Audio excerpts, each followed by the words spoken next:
is all very well, and I do like to do a place thoroughly, but after all, we've done England pretty well, and all I want now is to get some quiet spot by the seaside and just relax. That's what I said, isn't it, Odell? Yes, darling. It is not often that I expose myself to the perils of the English summer holiday. The uncertainty of the weather, the discomfort of the hotels, and the cuisine. Oh, ma foi, the cuisine. Sanitary arrangements, ever since a sister of his... For once in my life, I had allowed myself to be tempted. The Jolly Roger Hotel on Smuggler's Island off the south coast of Devon was, I had been assured, the exception. A positive paragon among hotels. What I like about this place is that it is so intime, if you know what I mean. And so private, isn't that so, Miss Brewster? Quite right, Mrs. Gardner. No charabancs, no day trippers. And being such a small place, we can all talk to one another, and everybody knows everybody else. Mr. Kelso told us that the most interesting people came here, and he was right. There's you, Monsieur Poirot. Oh, no. And there's Miss Darnley. I just couldn't believe it. All my favorite dresses come from her salon. And such a lovely woman, isn't she, Odell? Yes, darling. And I did hear that Arlena Stewart arrived here late last night. We've seen every single one of her shows, haven't we, Odell? Yes, darling. She's Mrs. Marshall now. Though why a woman like that ever bothers to marry is quite beyond me. I was just tickled to death when I found out who you were, Monsieur Poirot. Wasn't I, Odell? Yes, darling. Although, I must confess, it did give me rather a turn meeting you. You see, I thought you might be here professionally. My wife is so sensitive, Monsieur Poirot. Well, I just couldn't bear it if I was going to be mixed up in some kind of murder mystery. But let me assure you, Madame Gardner, that I am simply here like you to enjoy myself. I do not even let the thought of crime enter my mind.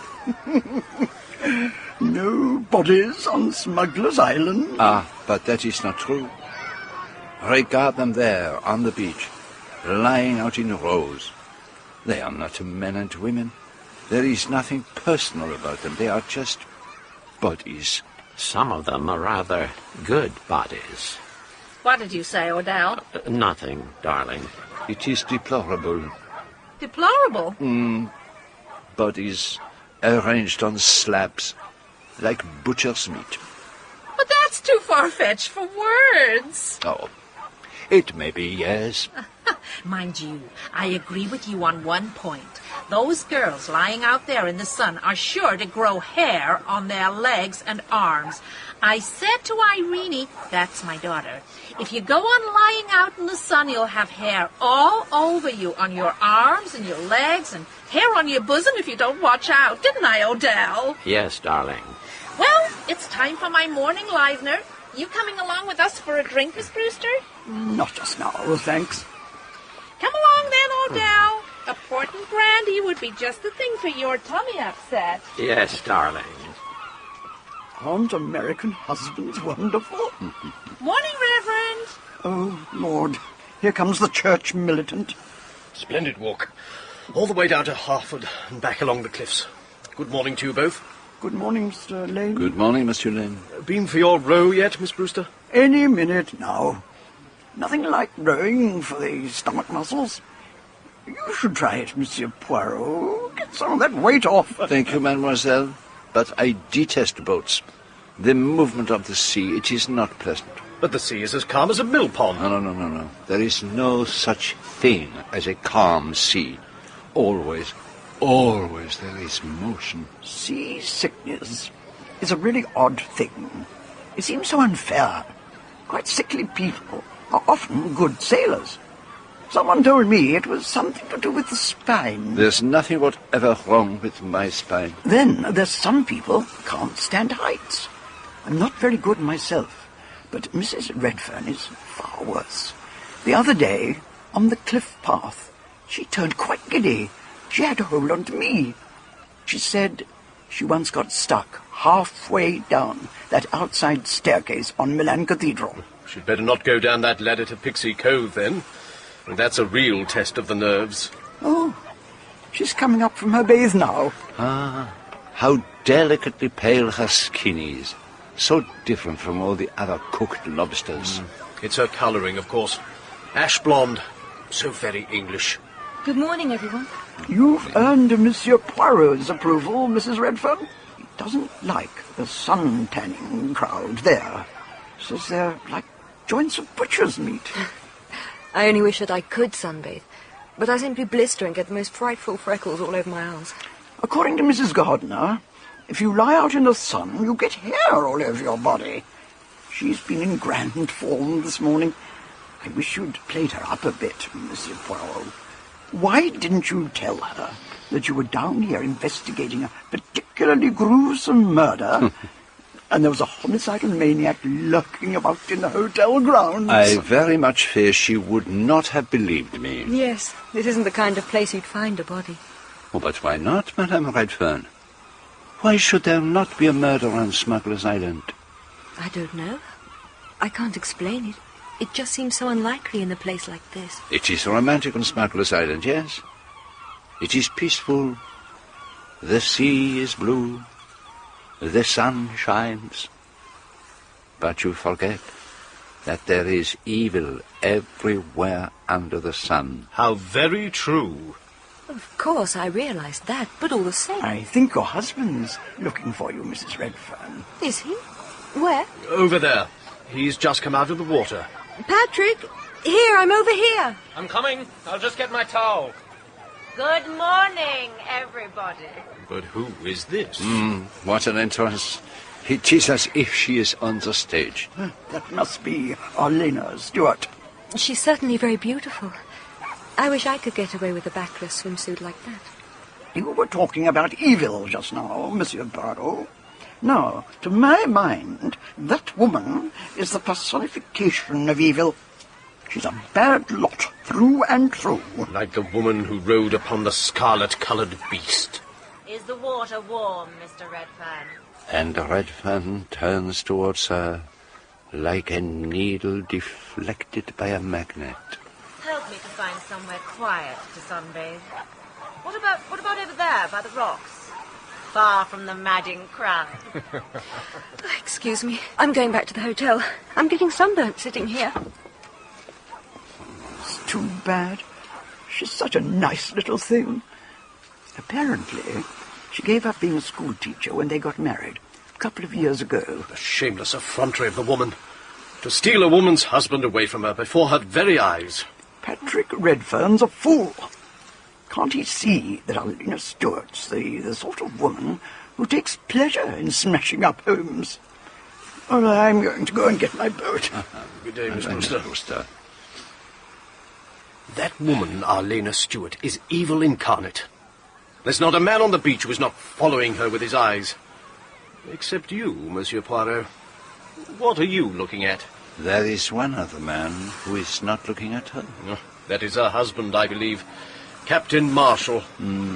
Quietly reading the Times, pretending not to notice what is going on. You spoke of evil, Monsieur Poirot. Can't you sense its presence? Oh, yes, Mr. Lane. I can certainly sense it.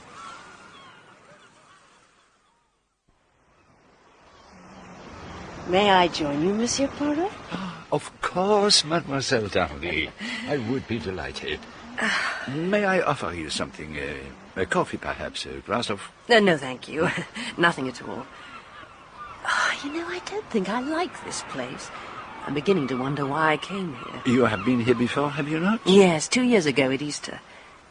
There weren't so many people then. Something has occurred to worry you? I've met a ghost. The ghost of what? Or of whom? Oh, just the ghost of myself. Was it a painful ghost? Unexpectedly painful. You can't imagine my childhood.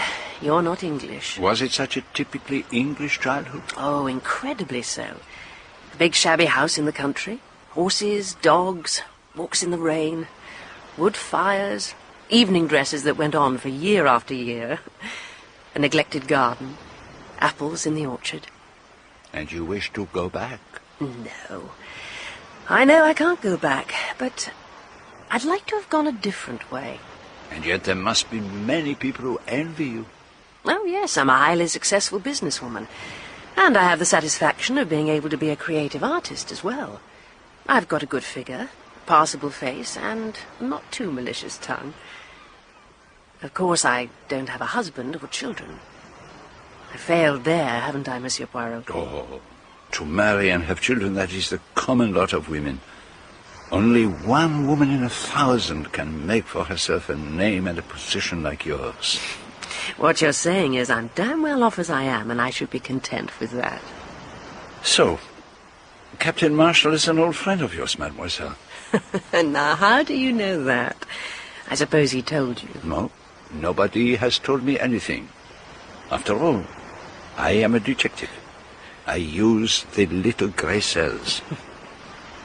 It was the obvious conclusion to draw. Well, I don't see it. But consider, mademoiselle. You have been here a week. You are lively, gay, without a care in the world. Today, suddenly, you speak of ghosts, of regrets. What has happened? For several days there have been no new arrivals, until last night when Captain Marshall and his wife and daughter arrived. Today, the change. Huh? It is obvious. I can't deny it. Kenneth Marshall and I were children together. Well, he was a good bit older than I was. The Marshalls lived next door to us. Ken was always nice to me. I've not seen anything of him for a long time. He is sympathetic, yes? Oh, he's a dear. I'd say his only fault is a penchant for making unfortunate marriages. He's an utter fool where women are concerned. You remember the Martingale case? Martingale? Yes. Arsenic, was it not? The woman was tried for murdering her husband, but it was proved that he was an arsenic eater, and she was acquitted. Oh, yeah, that's the one. Well, after her acquittal, Ken married her. That's the sort of damn silly thing he does. But if she was innocent? But surely there are women to marry in the world other than somebody who's been tried for murder. But he was young, of course. She died when Linda was born, a year after their marriage. And then Arlena Stewart came along. Yeah, she was starring in a musical show at the time. And she was cited in the Codrington divorce case. Everyone expected Codrington would marry her when it was all over, but he dropped her like a hot brick. I believe she actually tried to sue him for breach of promise. The next thing is that Ken goes and marries her. A damn fool. She is a very beautiful woman, mademoiselle. Oh, yeah, she's beautiful, all right. Then about 3 years ago, there was another scandal. Old Sir Roger Erskine left her every penny he had. I should have thought that would have opened Ken's eyes if nothing else did. And did it not? He seems to have an absolutely blind belief in her. Well, you can see for yourself. Look how she's making up to Patrick Redfern. He's the kind of handsome idiot that's meat and drink to Arlena. I don't think that poor little washed-up wife of his will stand a chance against a man-eating tigress like Arlena. And what about the young girl? The child of Marshall's first marriage? Linda? With a stepmother like Arlena. God help the poor kid. I never realized quite how much I hated her until we came here. It was all right at school, but now I can't escape from her. This place could be quite fun, but somehow she manages to come between me and everything else. And it's going to go on like this, day after day, month after month. And there's nothing I can do to stop it. But she's ruining my life, and she's making Father look a fool. I hate her. I hate her. You've met this Redfern fellow before, I gather. Yes, darling, at a cocktail party somewhere or other. I thought he was rather a pet. Did you know that he and his wife were coming here? Gracious, no. It was a complete surprise. I thought perhaps that was what put the idea of this place into your mind. You were very insistent that we should come here. Kenneth, darling, I'm trying to do my mascara. You're not going to be horrid, are you? Look, Arlena, The boy is obviously quite fond of his wife, and she obviously adores him. Do you have to upset the whole show? It's so unfair, blaming me. I haven't done anything. It's not my fault if people go crazy about me. So, you admit that young Redfern is crazy about you? It's really rather stupid of him. But you know that I don't actually care for anyone but you, don't you, darling? I think I know you pretty well, Arlena.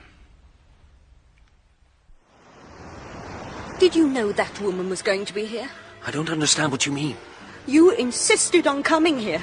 I wanted to go to Tintagel again, but you were absolutely set on this place. You're being ridiculous. Don't let's quarrel about it. I don't want to quarrel. Then behave like a reasonable human being.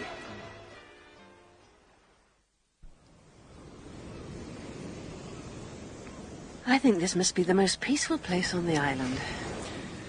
Remember the downs at Shipley when we were kids? Could I ever forget? Pretty good, those days.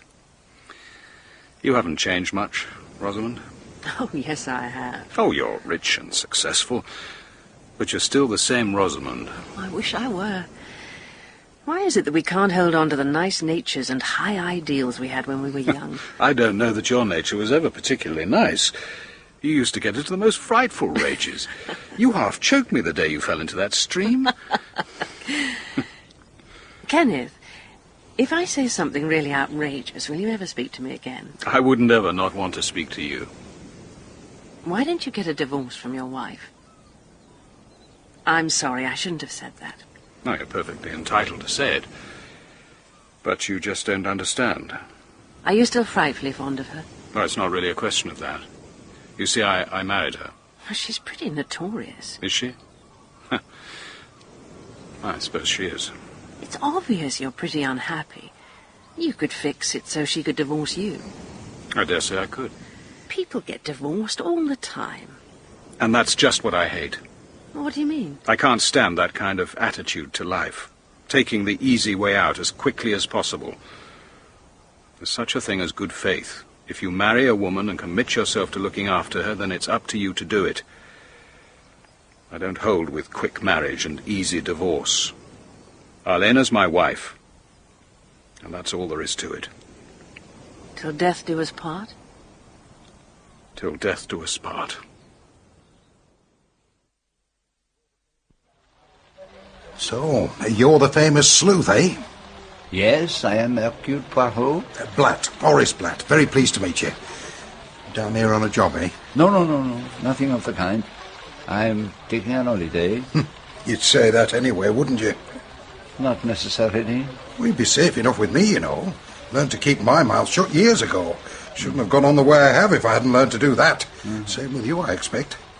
You've got to keep it up that you're just here on a holiday. And why should you suppose the contrary? I'm a man of the world, Mr. Poirot. A chap like you would be at Deauville or the Touquet or Joanne Lepin. That's more your spiritual home. I should have expected that you too might have been more at home in Deauville or Biarritz. Instead of which, we're both stuck in this dump in the pouring rain. Oh, God knows why I came here. I think it was because the place sounded romantic. The Jolly Roger on Smuggler's Island. Makes you think of when you were a boy. I brought the boat down here with me too. Oh, you enjoy sailing, Mr. Blatt? Can't get enough of it. Redfern's keen on it too. I'd hoped he'd come out with me a bit, but he's a lost cause now. Always hanging round that red-haired Mrs. Marshall. I should think that her husband's got his hands full looking after her. Oh, but here comes young Redfern. Better drop the subject. Evening, Patrick, my boy. What's it to be? Oh, thanks. I'll have a martini. One martini, please, Doris. And you, Mr. Poirot? No, not for me, thank you. Suit yourself, my friend. And another glass of the usual for me, please, Doris. Right, sir. Oh, it's so good to be back on Smuggler's Island again. I used to come here on holiday from Ireland when I was a kid. I potted about in a dinghy. That was long before there was a hotel here, of course. And what was it like in those days? There were just a few fishermen's cottages at Leathercombe and an old tumble-down house here on the island, all shut up. There were stories about secret passages leading down from the house to Pixie's Cave. We were always searching for them. Here's your martini, Patrick. Thanks. What's all this about the Pixie's Cave? Cheers. It's on Pixie Cove. The entrance is hidden by a lot of piled-up boulders. The cave's like a long, thin crack. You can just squeeze through it. But what is this pixie? A kind of West Country fairy spirit. There are scores of tales about them in Devon and Cornwall. Huh. There are tours on Dartmoor where they're supposed to live, and I expect the farmers coming home after a thick night still complain of being pixie-led. You mean when they've had one over the 8? Well, that's certainly the common-sense explanation. Well, time to get ready for dinner. On the whole, pirates are more my kind of thing than pixies. For a hard-bitten businessman, Mr. Blatt seems to have a very romantic imagination. Do you know him well? No, not really. I've been out sailing with him once or twice, but he doesn't really like having anyone with him. He prefers to be on his own. Ah, that is indeed curious. It is singularly unlike his practice on land. It's always pretty difficult keeping out of his way. I think, Mr. Redfern, that you enjoy living. Well, certainly I do. Why not? Why not, indeed? That is why, as a much older man, I venture to offer you a little piece of advice.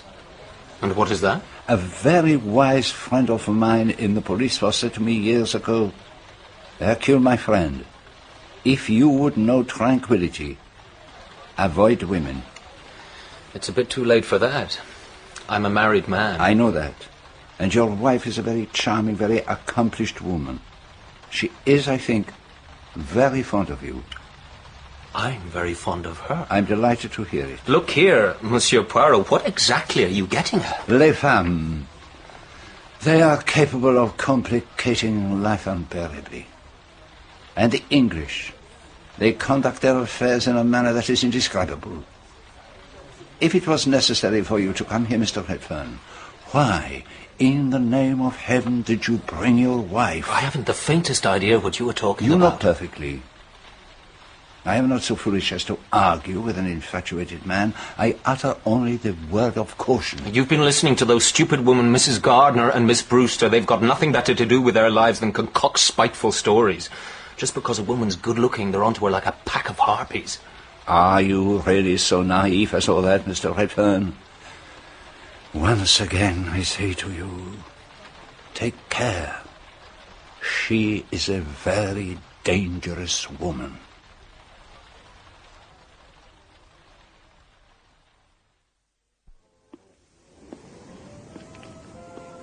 Taking a little stroll before turning in, Monsieur Poirot? Yes, madame. All day long I have been cooped up in the hotel by the bad weather. Now it has passed, I need a little fresh air.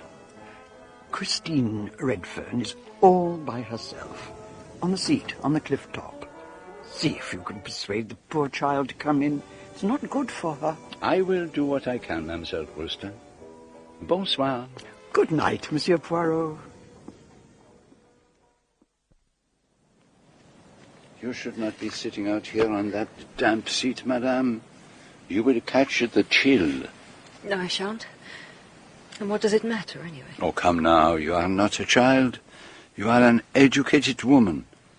You must look at things sensibly. I assure you that I never take cold. It has been a miserable day.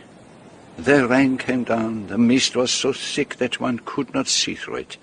And now the sky is clear. And up above, the stars shine. It is like life, madame. Spare me your platitudes, Monsieur Poirot. Do you know what most sickens me in all this business? What? Pity. Do you think I don't know what they're all saying? Poor Mrs. Redfern, that unfortunate little woman. Little? I'm 5'9". They say little because they're sorry for me. And I can't bear it. Although you take exception to what you call my platitude, madame, allow me to tell you something.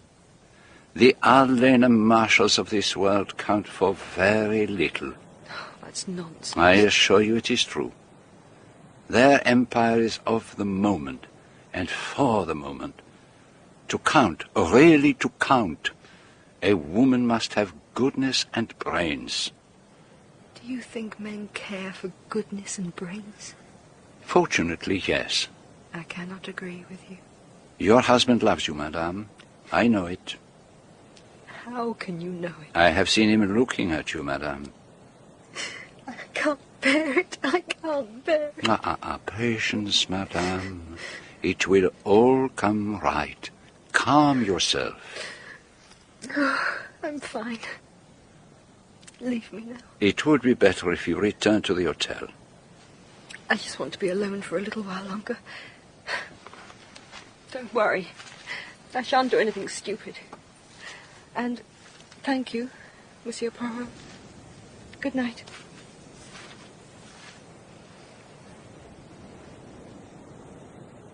If only we had the whole island to ourselves. The whole island? I'd settle for a room with a strong lock on the door. Got to find somewhere we can really be alone together for hours and hours. It would seem that Mr. Redfern has not taken my advice. You really do love me, then? I adore you. Don't you know that by now? She is like an animal, that woman, and a very vicious one. Remarkable night. Eh, Poirot? Looks as though we should have fine weather tomorrow. Let us hope so, Captain Marshall. Good night. Good night. It is as I felt in Egypt, that fatal night on the Nile. I am certain that a murder is going to be committed, and I feel utterly powerless to prevent it. How can one stand in the way of the inevitable?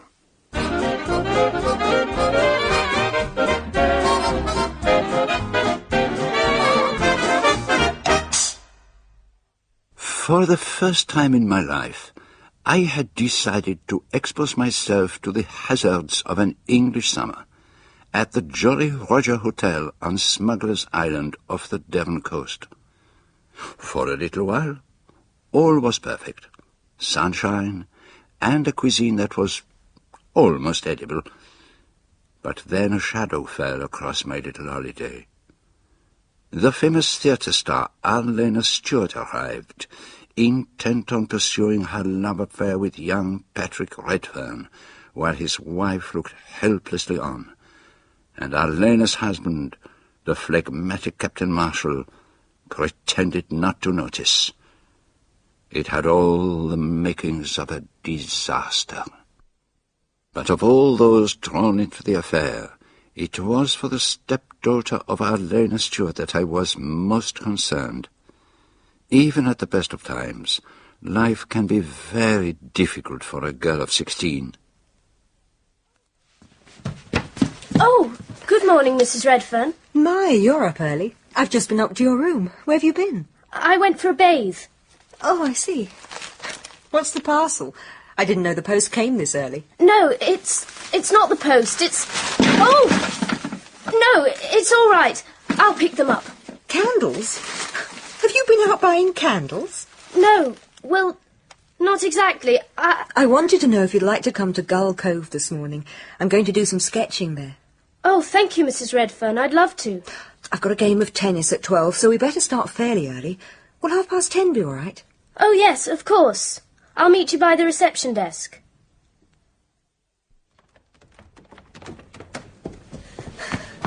Goodness, you're in a hurry. What's the rush? Sorry, Miss Darnley. I'm going with Mrs. Redfern to Gull Cove.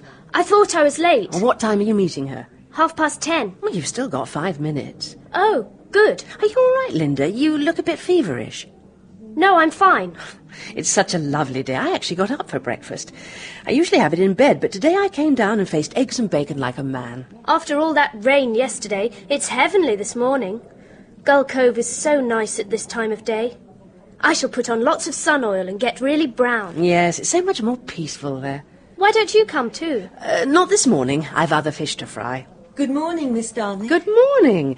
I hear you're both off to Gull Cove. Yes, I want to do some sketches of the cliffs. Are you ready, Linda? Yes, I think I've got everything. Let's be off then. Bye. Bye. Bye. That woman has the most hopeless dress sense I've ever encountered. Floppy green beach pyjamas with long sleeves and baggy trousers like a circus clown. She looks like a wilting lettuce. If I dressed that girl, I'd soon make her husband sit up and take notice.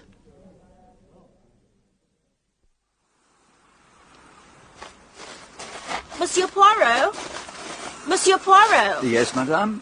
There is something I can do? Oh, you can give me a hand with this pedalo. I can't launch it by myself. Of course, madame. Just a bit further. Give it a good push. Thank you, Monsieur Poirot. That's splendid. Oh, you've wet your shoes. Yes, I have. I'm so sorry. Could you do something for me? And what is that, madame? Don't tell anyone I've gone. Everyone will follow me about, so for once I just want to be alone. Of course, madame. Your secret is safe with me. Thank you. Bye.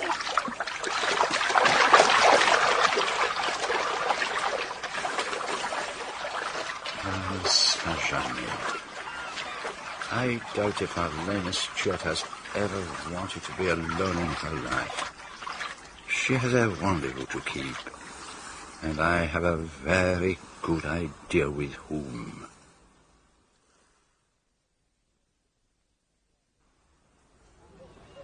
Morning, Monsieur Poirot. Good morning, Captain Marshall.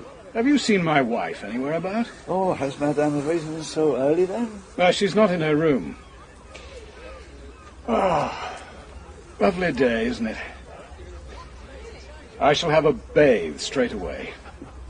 Got a whole load of letters to type this morning.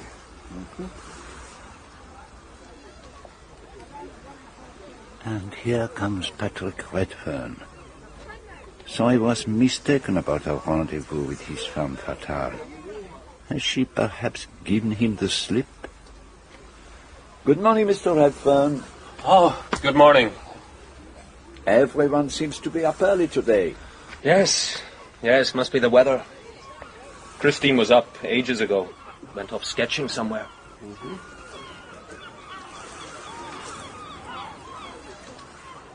I went and found a suitable deck chair for myself in the shade. Mrs. Gardner came down and sat in her usual place. Oh. I guess Odell won't be down for a while. I told him that lobster would disagree with him, but would he listen? Miss Brewster arrived and sat down next to her. And still Patrick Redfern paced miserably up and down by the side of the sea.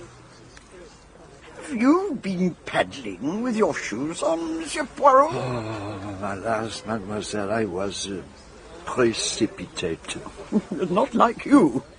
And where's our vamp this morning? She's late for her big entrance. And what's wrong with Mr. Redfern?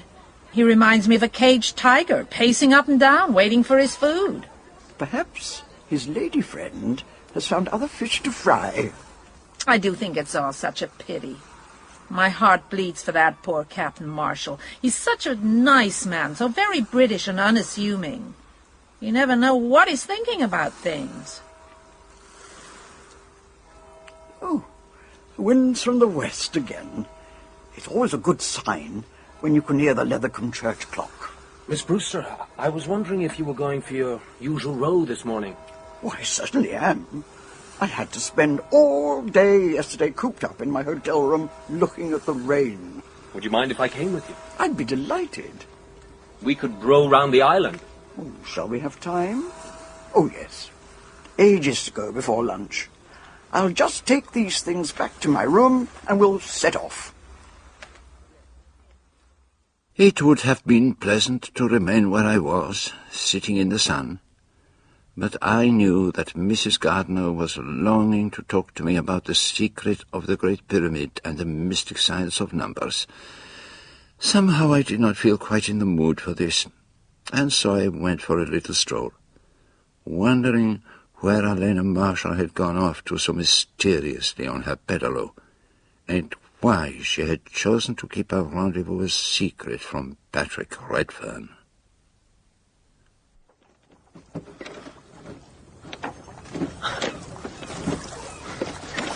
probably have a fair crop of blisters by the time we get back. You're certainly setting quite a pace. Isn't it a marvellous day? When the sun really shines in England, there's nothing to beat it. Can't beat England anyway, in my opinion. The only place in the world to live in. I'm with you there, Miss Brewster.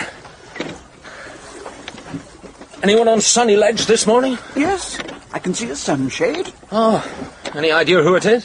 Yes, it's Miss Darnley, I think. She's got one of those Japanese parasol affairs. We ought to have gone the other way round. We've got the current against us. It's not much of a current, really. I've swum out here and scarcely notice it.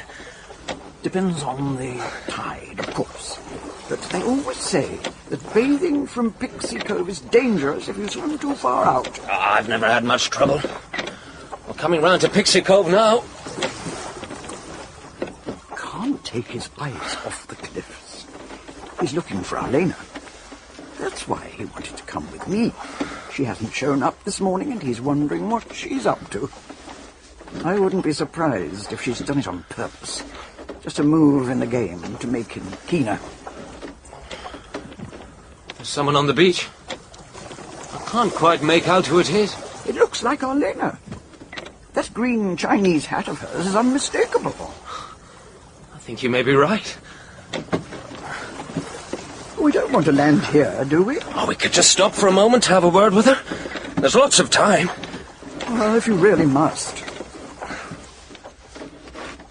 Poor boy. He's got it really badly. I suppose he'll get over it in time. Arlena! That's funny. She's lying face down on the sand as if she were sunbathing. But there's no sun. She's in the shadow of the cliff. Arlena? Arlena?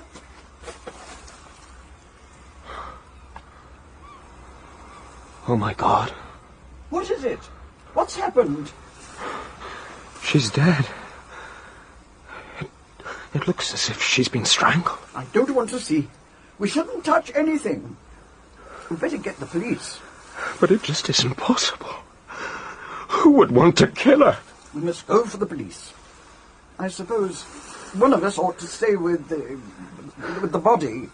You do that and I'll go. Oh, please be as quick as you can. Yes, I will. But I'll have to go in the boat. I can't face that rickety ladder up the cliff. There's a police station in Leathercombe. I'll get them here as soon as I can.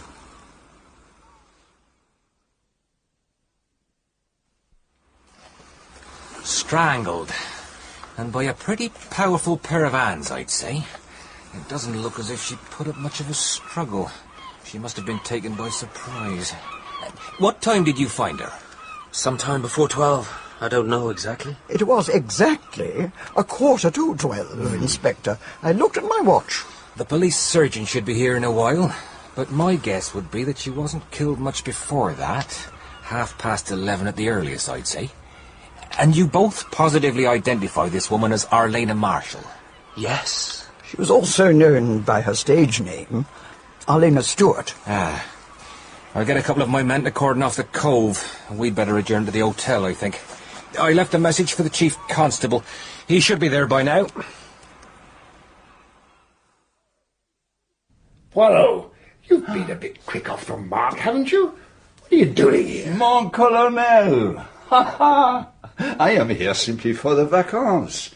Ah, it is good to see you again after so many years. That curious affair at Saint-Loup. I'm never likely to forget it. The way you got round me over that funeral business. Absolutely unorthodox, the whole thing. Truth, ma'am, it produced the goods, did it not? And here you are, smack in the middle of another murder. Any idea what it's all about? No, nothing very definite, but it is a most interesting case. Going to give us a hand? If you would permit it, Colonel Weston. My dear fellow, delighted to have you with me. Don't know enough yet to decide whether it's a case for Scotland Yard. Offhand, it looks as though our murderer could be pretty well within a limited radius. Private hotel, an island linked to the mainland only by a causeway. On the other hand, all these people are strangers down here. The answer to the mystery may well lie in London. Yes, that is true. First of all, we need to find out who was the last person to see the dead woman alive. Chambermaid took her breakfast in about 9. Girl at the desk saw her pass through the lounge and go out about 10. My friend, I suspect I am the man you want. You saw her this morning? What time? At 5 minutes past 10. I helped her to launch her paddler from the bathing beach. Did she go off alone? Yes. And which direction did she take? She paddled round the point over there to the right. In the direction of Pixie Cove? Yes. And how long would you reckon it would take her to paddle round to the cove? I am not an expert. I do not expose myself on paddlers. Half an hour, perhaps? Well, that's about right, I should think. And I don't imagine she'd be hurrying.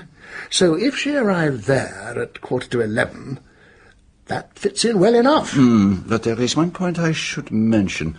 As she left, Mrs. Marshall asked me not to say I had seen her. Well, that's rather suggestive, isn't it? That's what I thought. Look here, Poirot. You're a man of the world. What sort of woman was Mrs. Marshall? Well, have you not already heard? Well, I've been told what the women say of her. How much truth is there in it? Was she having an affair with this chap Redfern? I should say undoubtedly yes. And he followed her down here? There is reason to suppose so. What about the husband? Did he know about it? How did he feel? It is not easy to know what Captain Marshall feels or thinks. He is a man who does not display his emotions. But he might have them all the same. Oh, yes, Colonel. He might have them. Then we'd better have a word with him. Well, Colonel, what can I do for you? Please come and sit down.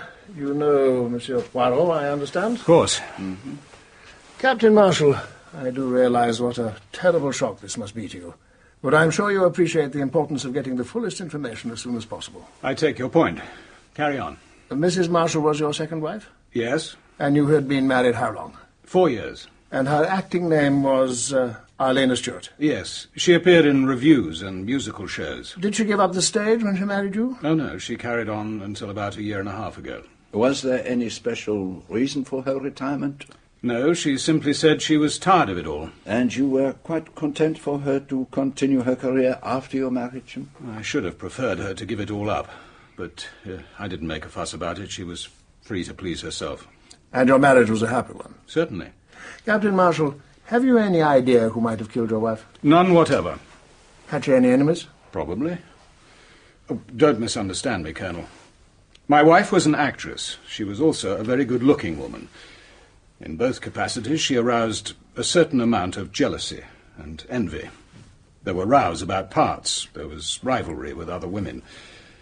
There was malice and hatred, but that is not to say that anyone actually wanted to kill her. All of which implies that her enemies were mostly or entirely women. That is so. You know of no man who had a grudge against her? No. And was she previously acquainted with anyone at the hotel? I believe that she had met Mr. Redfern before, at some cocktail party, she said. Nobody else to my knowledge. Let us move on to the events of this morning. When was the last time you saw your wife? I looked in on my way down to breakfast. You occupied separate rooms? Yes. And what time was this? About 9 o'clock. What was she doing? She was opening her letters. Was her manner unusual at all? No, perfectly normal. Did she mention the content of the letters? As far as I can remember, she said they were all bills. Your wife breakfasted in bed? Invariably. What time did she usually come downstairs? Usually around 11, I should say. But this morning she descended at 10 o'clock exactly. Now, why do you think that was? I haven't the least idea.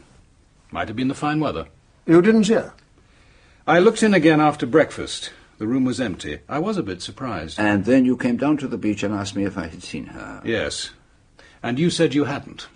Had you any special reason for wanting to find her? Just wondered where she was, that's all.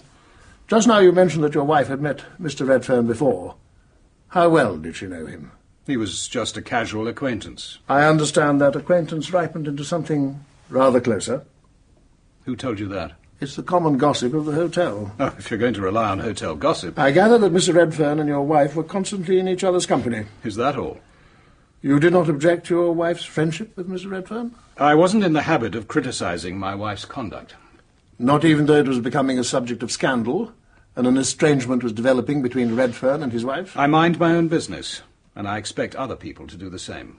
But you wouldn't deny that Redfern admired your wife? Well, he probably did. Most men did. And suppose we have a witness who can testify that they were on terms of the greatest intimacy. I can't prevent you listening to these tales. And my wife is dead.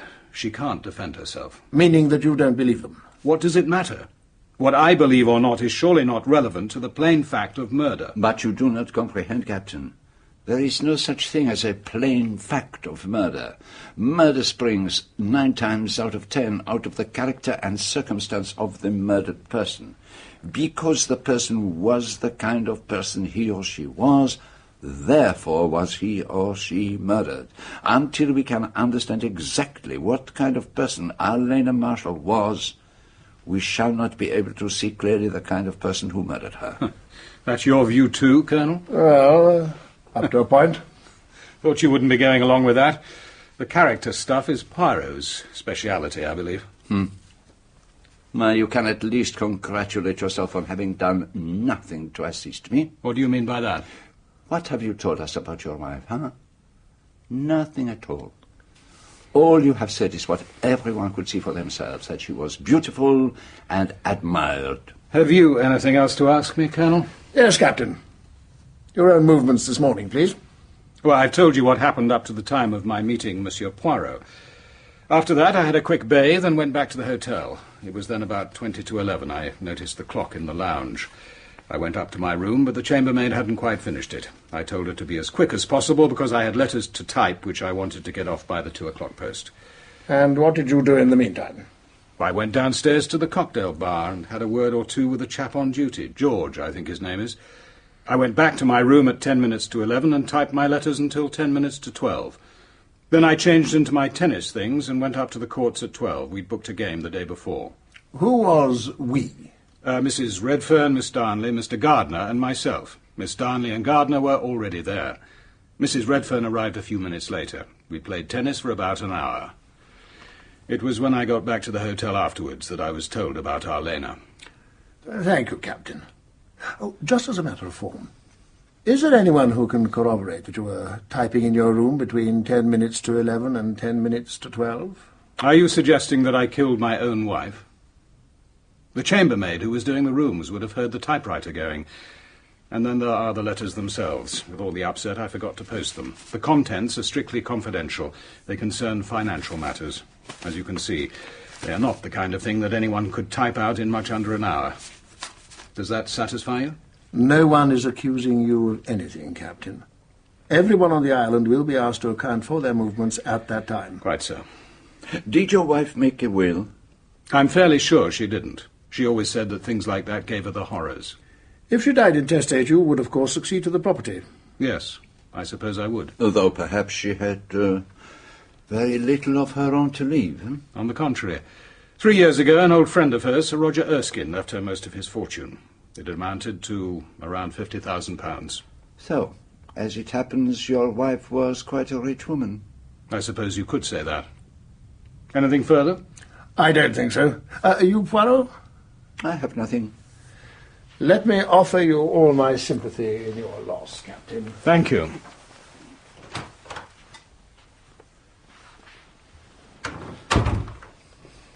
Quite a cool customer. And not giving much away. What can one say? He is the closed box, the fastened oyster. He has chosen his role. He has heard nothing, he has seen nothing, he knows nothing. And yet you're quite certain he did know. Last night I had been talking with Mrs. Redfern on the cliff top near the place they call Sunny Ledge. I came down from there to the hotel, and on my way I saw them together, Patrick Redfern and Arlena Marshall. And a moment or two later, I met Captain Marshall. It was impossible he had not seen them. But his face was impassive. Too impassive, if you understand me. Oh, he knew. Oh, yes, he knew. He is, of course, the obvious suspect. I interest myself in him greatly. And in his alibi. Alibi by typewriter. I'll get Colgate to look into it. We'd better go and have a word with him. I'd like to have his views on the whole business. And I could do with a breath of fresh air.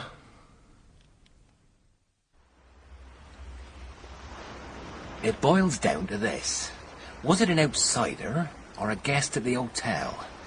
I'm not eliminating the servants entirely, mind, but I don't suspect for a minute that any of them had a hand in it. The one fact that stares you in the face is that the only person to gain by her death was her husband. If ever there was a crime passionel, this is it. Ah, there are so many passions. Yes, I see what you mean. I bet she made some pretty bad enemies. But no one capable of murdering her, according to her husband. And as I said just now, all Elena Marshall's enemies would be women. And it seems hardly possible that this crime could be committed by a woman. What did the medico have to say about that? He's pretty confident she was strangled by a man. Big hands, powerful grip. Well, it's just possible that an unusually athletic woman could have done it, but it's pretty unlikely. And immediately it becomes more difficult. Because of all the people in this hotel who have a motive for getting rid of Elena Marshall, the most likely is a woman. Redfern's wife, I suppose. Yes. She had, let us say, ample cause for killing Elena Marshall, and I think it would be possible for her to commit a murder. But not that kind of murder. Arsenic, perhaps, but not strangulation.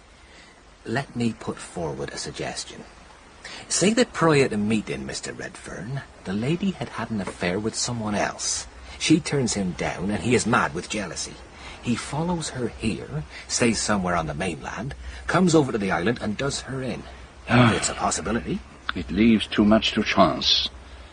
And besides, I cannot imagine this man. This man who was so mad with jealousy. Well, people did go potty about her, sir. Look at Redfern. Even so. And there is something that troubles me. What is that, Poirot? When Mrs. Marshall went off this morning and asked me not to tell anyone I had seen her, I was certain that she was going off to meet Patrick Redfern somewhere on the island. But I was wrong, because a little while later Redfern himself came along, obviously looking for Mrs. Marshall.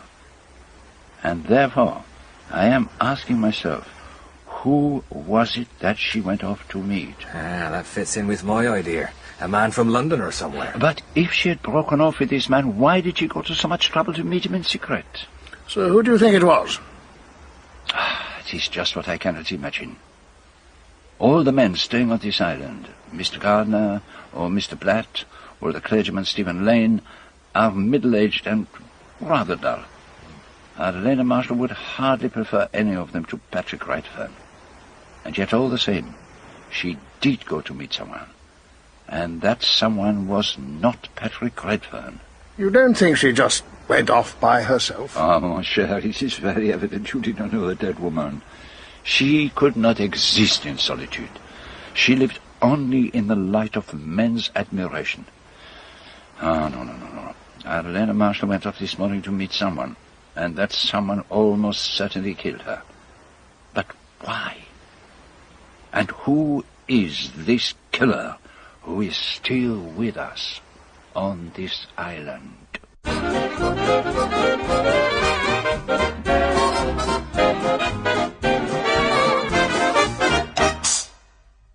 I had gone down to the Jolly Roger Hotel on Smuggler's Island in search of good food, peace and quiet, and gentle English sunshine. And I had found violent death. Elena Marshall, a femme fatale if ever there was one, had been brutally strangled on a deserted beach. There were two people who had very good reason to wish Elena Marshall dead. Christine Redfern, whose husband Patrick had been pursuing a passionate love affair with her, and Captain Marshall, Elena's husband, who had seemed to turn a blind eye to what was going on. But were there other, less obvious motives for the murder? That was what, only a few hours after the body had been discovered, my old friend Colonel Weston, assisted by Inspector Colgate and, of course, myself, had to investigate. We've got to get it down in black and white where everyone was at the time of the murder. Tedious, time-consuming business. It's got to be done. Unfortunately, 9 of the guests went off on an excursion first thing this morning and won't be back till 6. And the Cohens and the Mastermans, they come here every year with their children, all went off to the mainland for a picnic. I think that leaves them out of it too. Mr. Blatt has gone off sailing and isn't back yet. And the Reverend Lane is off on one of his long country walks. That narrows the field a little. Perhaps we ought to get Marshall's daughter in. Not fair to keep the girl hanging around. I'll go and find her, Colonel. Thank you. She's a child of Marshall's first marriage, I take it. Her mother was Sophia Martingale. An arsenic poisoner? She was acquitted. Even so. What a background for the poor child. How old is she? 16, and rather young for her age. I didn't see Arlena at all this morning. She has breakfast in bed and always gets down late. I can't bear to lie in, not when I'm on holiday. Will you tell us what you did this morning? I went to have a swim first thing. Then I met Mrs. Redfern and she asked me to go with her to Gull Cove. What time did you and Mrs. Redfern set out? She said she'd be waiting for me in the lounge at 10:30. I thought I was going to be late, but I wasn't. We left just before 10:30. And what did you do when you got to Gull Cove? I lay in the sun for a while, and Mrs. Redfern did some sketching in the shade. She doesn't like sunbathing. Then, later, she went back to the hotel to get changed for her tennis match, and I went for a swim. Do you remember what time that was? When Mrs. Redfern went back to the hotel?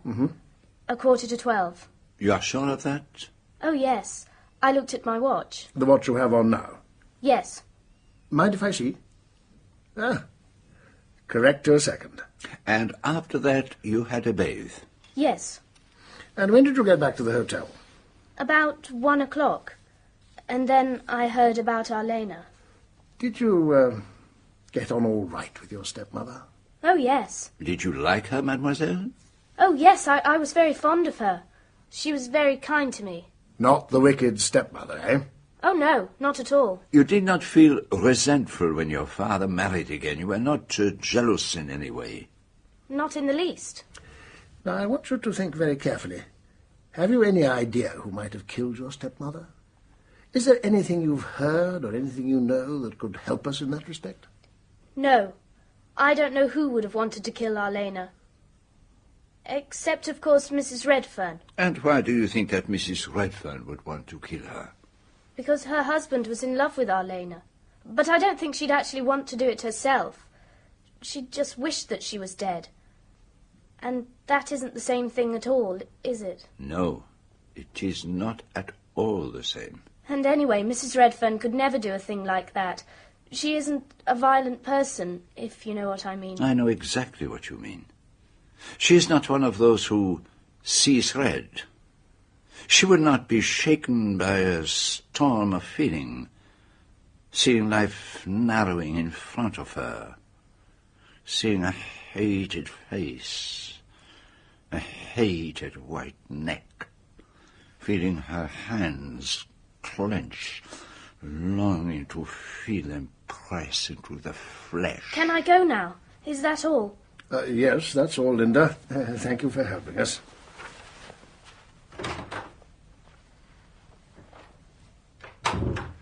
You know, I felt a bit of a cad questioning her about what went on between her father and stepmother. All the same, it had to be done. Murder is murder. She's the person most likely to know the truth of things about them. I'm rather thankful she had nothing to tell us on that score.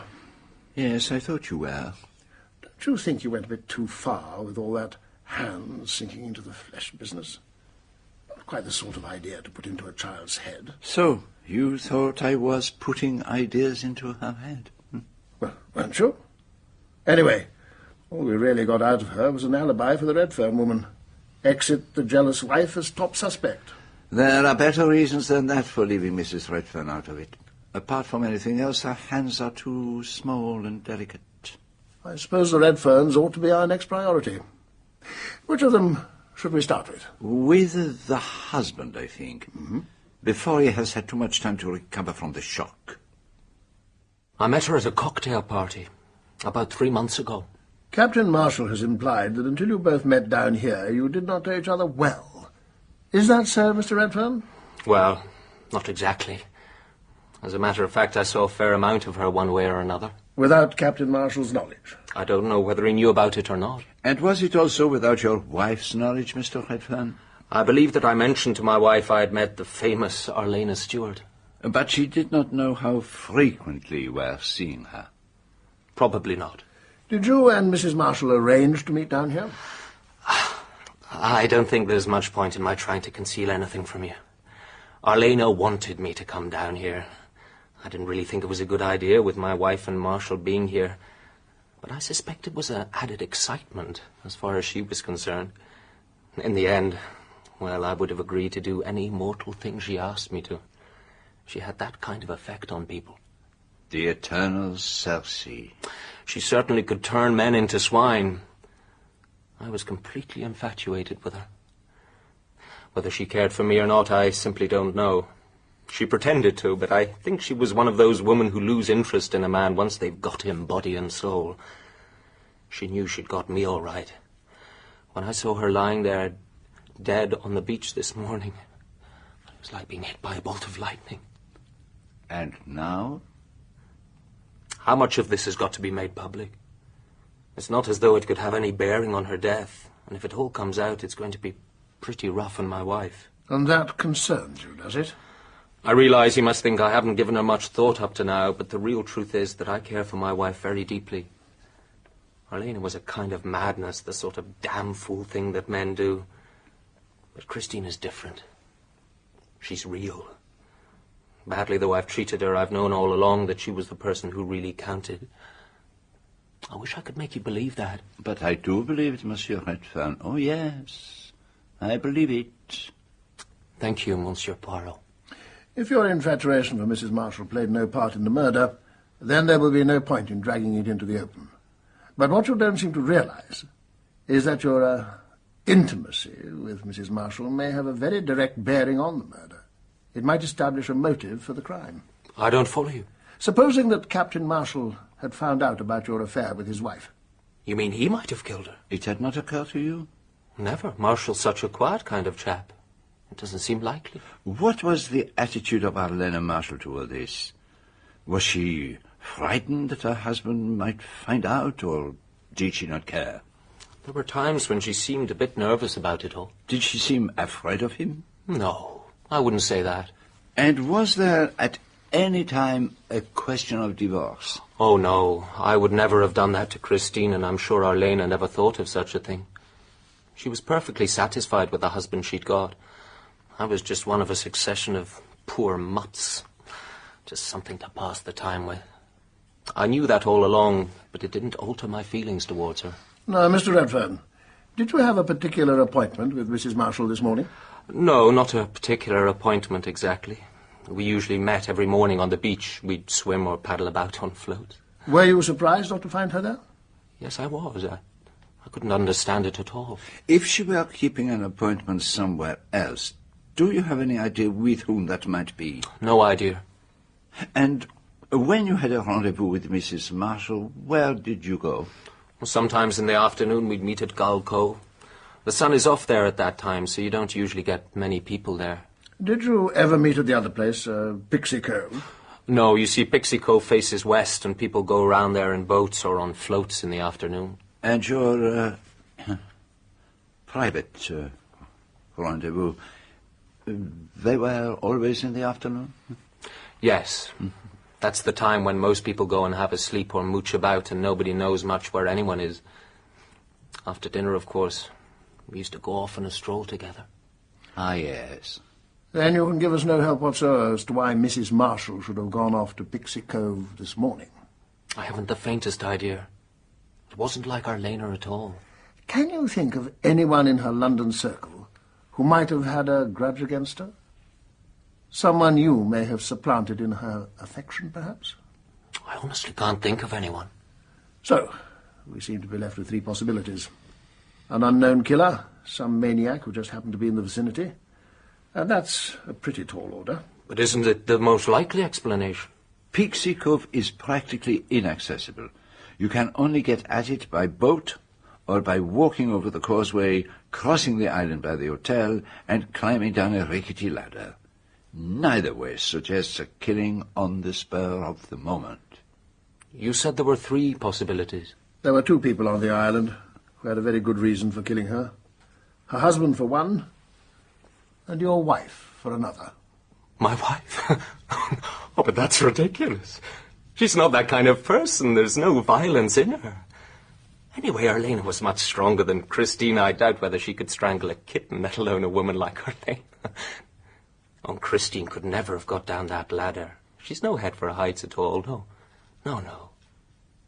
She couldn't have done it. Didn't think it necessary to tell the fellow his wife had got an alibi. Shook him up a bit, didn't it? The argument he advanced were as strong as any alibi. Oh, she couldn't have done it. Marshall could, but he too has an alibi. Oh, the fact that he was typing letters? Oh, not very reliable. And the letters themselves? He could perfectly well have prepared them beforehand. The man is not a fool. Well, I'll get Colgate to look into it. Patrick said you wanted to have a word with me. Oh, yes, Mrs. Redfern. Come in. Sit down, please. Thank you. You know Monsieur Poirot, of course. Of course. We're asking everyone to account for their movements this morning. Pure routine, you understand. Where do you want me to begin? As early as possible, madame. What did you do when you got up this morning? On my way to breakfast, I went into Linda Marshall's room. She wasn't there, but I met her in the corridor. I asked her if she'd like to come with me to Gull Cove. At what time was this? About 8:30. And where had Miss Marshall been? She said she had been swimming. And what time did you set out for Gull Cove? I think it was just on 10:30. And what did you do at Gull Cove? I did a few sketches, and Linda sunbathed. And what time did you leave the cove? At 11:45. I had a tennis match and had to change. You had your watch with you? No, I had to ask Linda what the time was. I see. And then I packed up my sketching things and went back to the hotel. And Mademoiselle Linda? Linda went and had a swim. Now, did Linda Marshall actually enter the water before you left the beach? Yes. She ran down to the sea as I was fastening my box. She was splashing about in the waves as I was on the path up the cliff. You are quite sure of that, madame? That she really entered the sea? Oh, yes. Go on, Mrs. Redfern. I went back to the hotel, changed and went to the tennis court, where I met the others. We played for about an hour, and were just going back into the hotel when we heard about Mrs. Marshall. And what did you think, madame, when you heard the news? What did I think? Yes. It was a horrible thing to happen. Ah, yes. Your fastidiousness was revolted, I understand that. But what did it mean to you personally? Were you really surprised by the manner of her death? I think I see what you mean. No, I was not surprised. Shocked, yes. But she was the kind of woman... She was the kind of woman to whom such a thing might happen. Yes, madame. That is the truest and most significant thing that has been said in this room. Now, leaving all personal feeling aside, what did you really think of Mrs. Marshall? Is it really worthwhile going into all this now? I think it might be, yes. She's the kind of woman that's absolutely worthless as far as I'm concerned. She had no mind. She thought of nothing but men and clothes. She was a useless parasite. She was the sort of woman who could be mixed up in everything sordid. Blackmail, jealousy, violence, every kind of crude emotion. She appealed to the worst in people. Mrs. Redfern, why did you mention blackmail? Because she was being blackmailed. And how can you be certain of that? I happened to overhear something. You remember, Monsieur Poirot, that night we were playing bridge. My husband and I, you and Miss Darnley. I was dummy. It was very stuffy in the card room, and I went down to the beach for a breath of fresh air. Suddenly I heard voices. Mrs. Marshall was saying something like, "It's no good. I can't get any more money now. My husband will suspect something." And a man's voice said, "I'm not taking any excuses, Mrs. Marshall." And do you know who the man was? He was keeping his voice very low. It could have been anybody.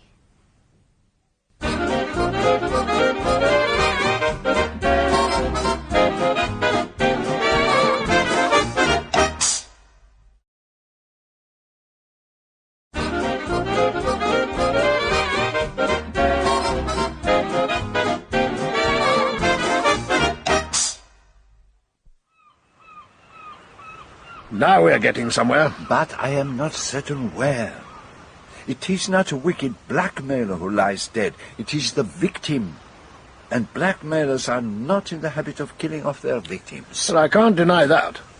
But it does suggest a reason for Mrs. Marshall's going off to Pixie Cove by herself. She was meeting the fellow who was blackmailing her.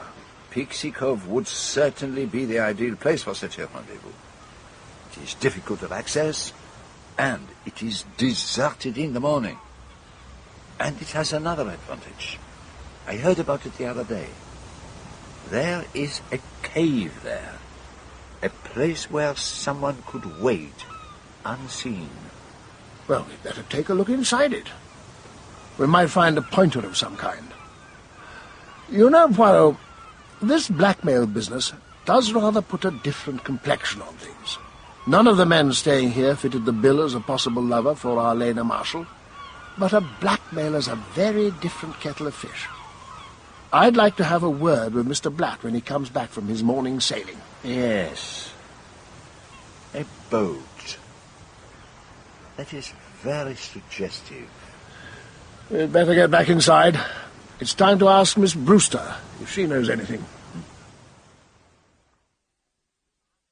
And after you and Mr. Redfern had found Mrs. Marshall's body, you rode back alone rather than taking the quicker route overland, huh? No power on earth would make me climb the ladder up that cliff. I can face many things, but I have no head for heights. And there's nothing else you know of that could help us in any way? Well, there was one funny thing that happened earlier. What was that, Miss Brewster? Somebody nearly brained me with a bottle while I was having my morning bathe before breakfast. Chucked it out of one of the hotel windows. Very distressing for you, but I don't think it tells us much. Sorry I couldn't be more help, but I don't imagine you'll have much trouble finding out who did it. What makes you think that? Well, with a woman like that, you've only got to hunt around in her unsavoury past. Someone who had a grudge against her and came over from the mainland without anyone seeing him? Oh, should anyone see him? Mrs. Redfern and the Marshall child were over at Gull Cove. The rest of us were on the beach. Who on earth was there to see him except Miss Darnley? And where was Miss Darnley? Well, she was sitting in the cutting at the top of the cliff, Sunny Ledge. Mr. Redfern and I saw her when we were rowing round the island. I see. Well, we'd better find out if she noticed anyone. Not a soul, Colonel. And I would certainly have noticed if anyone had come along the path. What about by sea? Did you notice anyone on a float or a boat during the morning? No, I didn't. I was reading, you see. Of course, I looked out from my book from time to time, but as it happened, the sea was quite deserted every time I did so. You didn't even notice Mr. Redfern and Miss Brewster when they went round? No. You were, I think, acquainted with Captain Marshall. Ken was an old family friend. We grew up together. I hadn't seen him for a good many years. And Mrs. Marshall? I'd never exchanged half a dozen words with her before I met her here. Would you say that Captain Marshall was devoted to his wife? He may have been. I can't really tell you. He's rather old-fashioned. He doesn't have the modern habit of shouting his matrimonial woes from the rooftops. Did you like Mrs. Marshall? No. Why was that? Surely by now you've discovered that Arlena Marshall wasn't exactly popular with her own sex. She was bored to death when she was with women, and she showed it. Though I must say I admired her style. She had a great gift for clothes, and she wore them well. She spent a great deal on clothes. Well, she must have done. But then she had money of her own, and Captain Marshall is quite well off. Did you ever hear that she was being blackmailed? Blackmailed? Arlena? The idea seems to surprise you. But what would anyone blackmail Arlena about? There are certain things, I suppose, that Mrs. Marshall might not want to come to her husband's ears. Well, I suppose so, but Arlena was rather notorious in the way she carried on. She never made any pretence of respectability. You think, then, that her husband was aware of her various affairs? You know, I really don't know what to think. I've always assumed that Kenneth accepted his wife for what she was, that he had no illusions about her. But it may not be so. Men can be very stupid sometimes. What exactly do you mean by that? Kenneth Marshall is really rather unworldly, you know. At heart, he's a bit of an idealist with rather old-fashioned notions about women. He may have believed in Arlena quite blindly. He may have thought she was just admired. And you know no one who is likely to have had a grudge against Mrs. Marshall? No, I can't think of anyone. But then I probably wouldn't know. I thought you might have had some contact with her through your dressmaking business. I only wish I had. But Arlena never came to me for dresses. A pity. I should have made a small fortune. No, Colonel, if you want to find out the dirt about Arlena, you need to talk to someone in her own intimate circle. Thank you, Miss Darnley. Well, hasn't Monsieur Poirot any questions to ask? I can think of nothing, mademoiselle. Thank you. Thank you, Monsieur Poirot.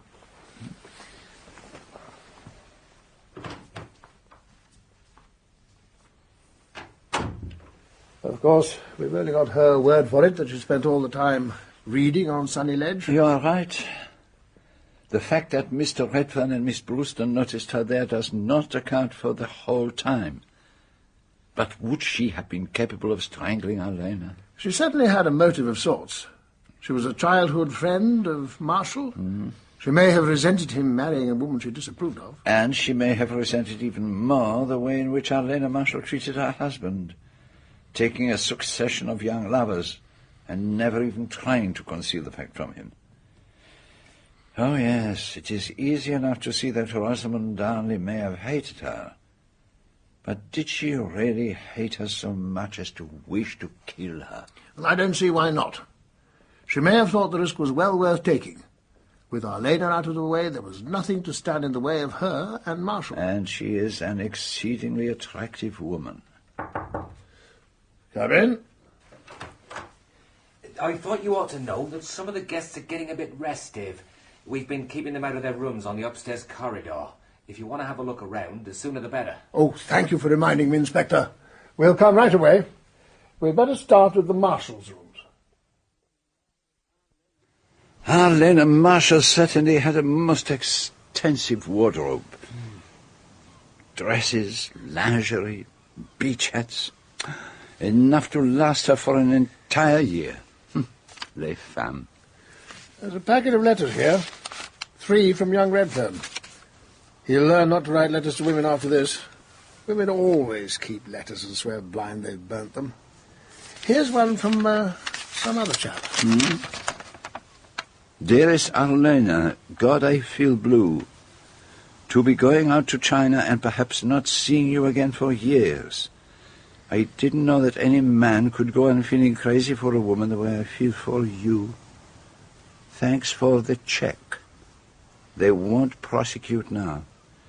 It was a close shave, though, and all because I wanted to make money for you, to buy you the most fabulous emerald in the world. Don't forget me. I know you won't. You are mine always. J.N. Another poor mutt. It might be worthwhile to find out if this J.N., whoever he was, really did go to China. Otherwise, he might be just the person we're looking for. Thinks he's found the love of his life and suddenly discovers he's been played for a sucker. It's certainly worth following up. Yes. That letter is important. I find it very important. Shall we take a look at Marshall's room? I'd like to have a look through his letters. See if there's anything to bear out his story about having to type those financial statements in a hurry. And while you are doing that, I shall inspect Mademoiselle Linda's room. Good idea. There's always a chance that Marshall may have put something in his daughter's room that he didn't want us to find. All very neat and tidy for the room of a teenager. Everything in its proper place. It looks as if she has been burning something in the fireplace. A lump of something that looks like candle grease, and some fragments of green paper with the figure 5. Part of a pull-off calendar, perhaps. And a pin. And some burnt hair. What is one to make of all this? Pour l'amour de Dieu, is it possible? And the books on her shelf. The Marriage of William Ashe? Very dull reading for a 16-year-old. But perhaps the best the lending library had to offer. Murder in the Cathedral, The Burning Court, something wedged behind them. A History of Witchcraft and Sorcery. So, I was right. But as to the other, is that also possible? No, it is not possible. Unless...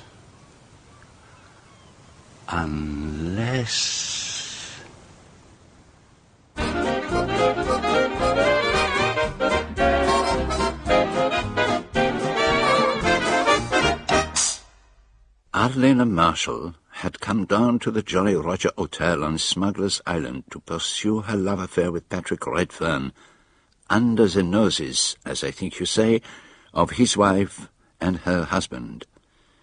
And she had been brutally strangled in a deserted cove. Yet those who had most cause to wish her dead, the wife, Christine Redfern, and the husband, Captain Marshall, had apparently sound alibis. Who could it have been that Arlena had gone out to meet at that lonely beach? Certainly not her lover, who was desperately searching for her. Could it have been the solitary yachtsman, Horace Blatt, who was most certainly up to something? Or the fanatic woman-hating clergyman, Stephen Lane? Colonel Weston and I had searched the rooms in the hotel for any clues, but we were none the wiser. This door off the balcony next to Miss Darnley's room. Any idea where it goes to, Poirot? Well, there is only one way to find out, mon ami. An outside staircase down to the beach. I fancy this is the way people go down to bathe before breakfast. And, vous voyez, over by those rocks, there is a path which goes up to join the main route from the causeway. So that one could go down these stairs, take the path and go right across the island without having to go through the front of the hotel at all. If he did it, that's the way he went. Huh?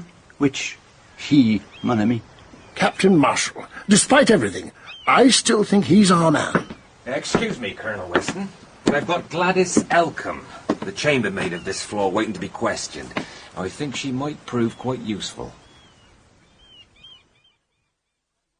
Well, none of us actually liked her, you might say. She wasn't really a lady. More like an actress. She was an actress. Yes, sir. That's what I'm saying. She went on exactly as she felt like it. Can you tell us how things were between her and her husband? You don't think it was him that did it, sir? Do you? Oh, I wouldn't like to think so. He's such a real gentleman, Captain Marshall. He couldn't do a thing like that. But you are not sure, Gladys. I hear it in your voice. It's just that everyone's been talking about her and Mr. Redfern, and if Captain Marshall had found out, well, he's a very quiet gentleman, but he's a bit stiff, if you know what I mean. But you've nothing definite to go on? Nothing you might have heard either of them say to each other? No, sir. Nothing definite like that. I think that will do for the present. Poirot? When you cleaned Miss Marshall's room this morning, did you do the fireplace? There wasn't any fire to do, sir. Not at this time of year. And there was nothing in the fireplace itself? No. If there had been, I'd have noticed. What time did you do her room? At 9:15, sir, when she'd gone down to breakfast. And did she come up to her room again? Yes, at about 9:45. Did she stay in her room? I think so, sir. She came out in rather an hurry, just before 10:30. And you didn't go into her room again? No, sir. Now, there is one more thing I want to know. What people went swimming before breakfast this morning? Well, sir, Captain Marshall and Miss Brewster were the early ones this morning, I think. They always go down for an early morning dip. Did you see them? No, sir, but their wet bathing things were hanging over the balcony rail as usual. Miss Linda Marshall did not bathe this morning, No, all her bathing dresses were quite dry, though she usually goes for a dip most mornings. Now, I wonder if you have noticed whether a bottle is missing from any of the rooms you look after in this wing. A bottle, sir? What kind of bottle? Unfortunately, I do not know. But would you be likely to notice if one had gone? I shouldn't from Mrs. Marshall's room, and that's a fact. She's got ever so many. And I couldn't be too sure about Miss Darnley either. But the others? Well, I might notice if I were to look special. Perhaps you would be so good as to do so. Certainly, sir. Thank you. What's all this about, Poirot? My orderly mind is vexed by trifles, mon ami. Miss Brewster said that when she was bathing before breakfast, a bottle was thrown from above and nearly hit her.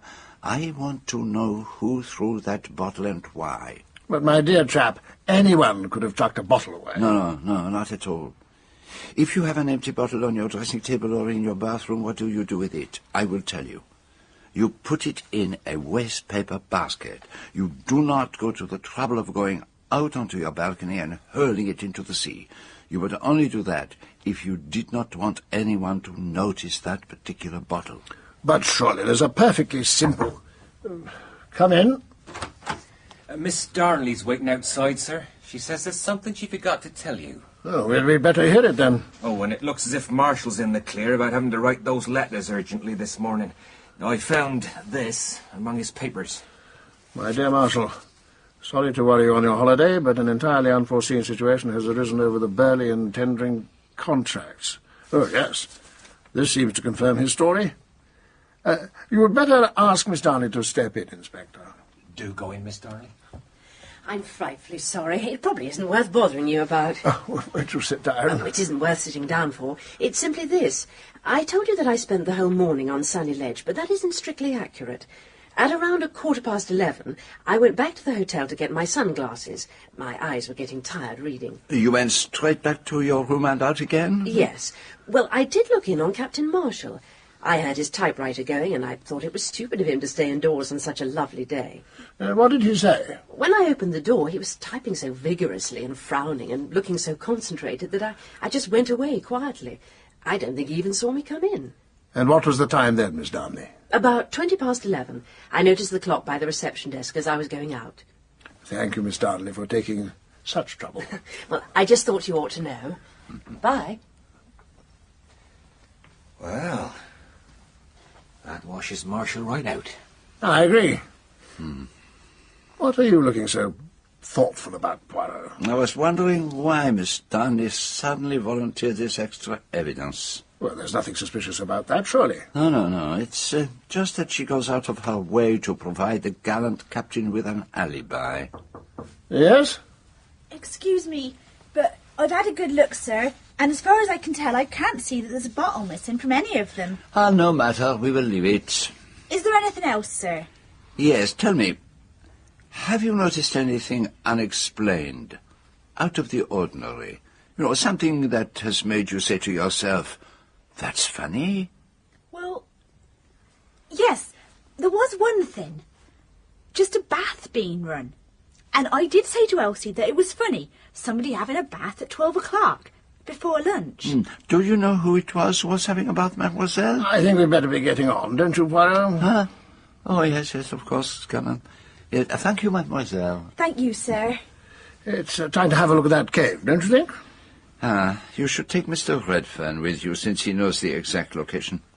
Aren't you coming? No, alas, I am like Miss Brewster and Mrs. Redfern. I do not care for perpendicular ladders. Well, then you can take a boat. Oh, no. My stomach, it is not happy at sea.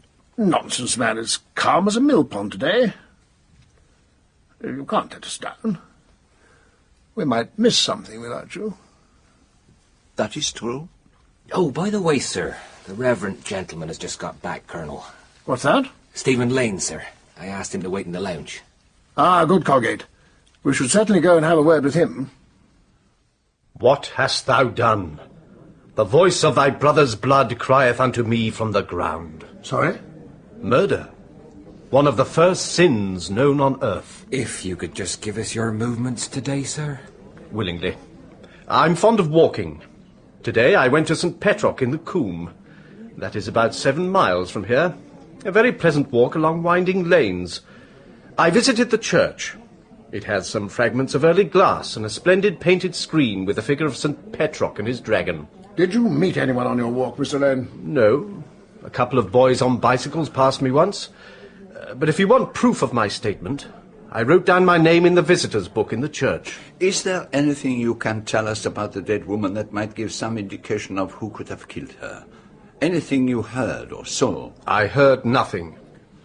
But I can tell you this. I knew instinctively as soon as I saw her that Elena Marshall was a focus of evil. Woman can be a man's help and inspiration in life. She can also be man's downfall. She can drag a man down to the level of the beast. Elena Marshall was such a woman, made in the image of Jezebel and Aholibah. Now she has been struck down in the midst of her wickedness. But you have no idea who might have struck her down. She was, in fact, strangled by a pair of human hands. I know nothing. Nothing. We must get to the cove. Is that where it happened? That is where it happened, Mr. Lane. Can I come with you? But certainly.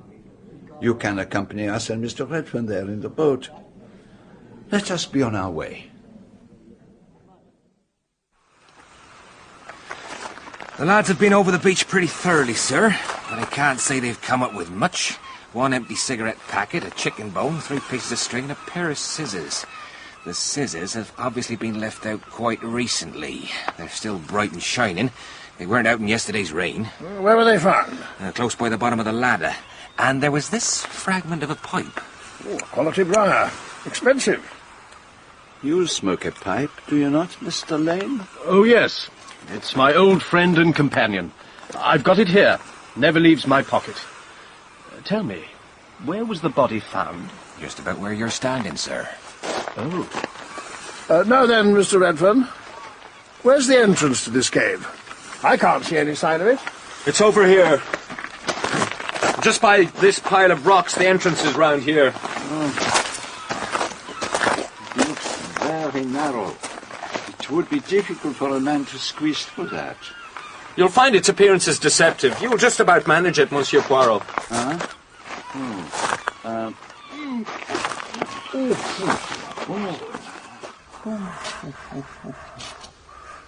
Yes, quite a handy little place.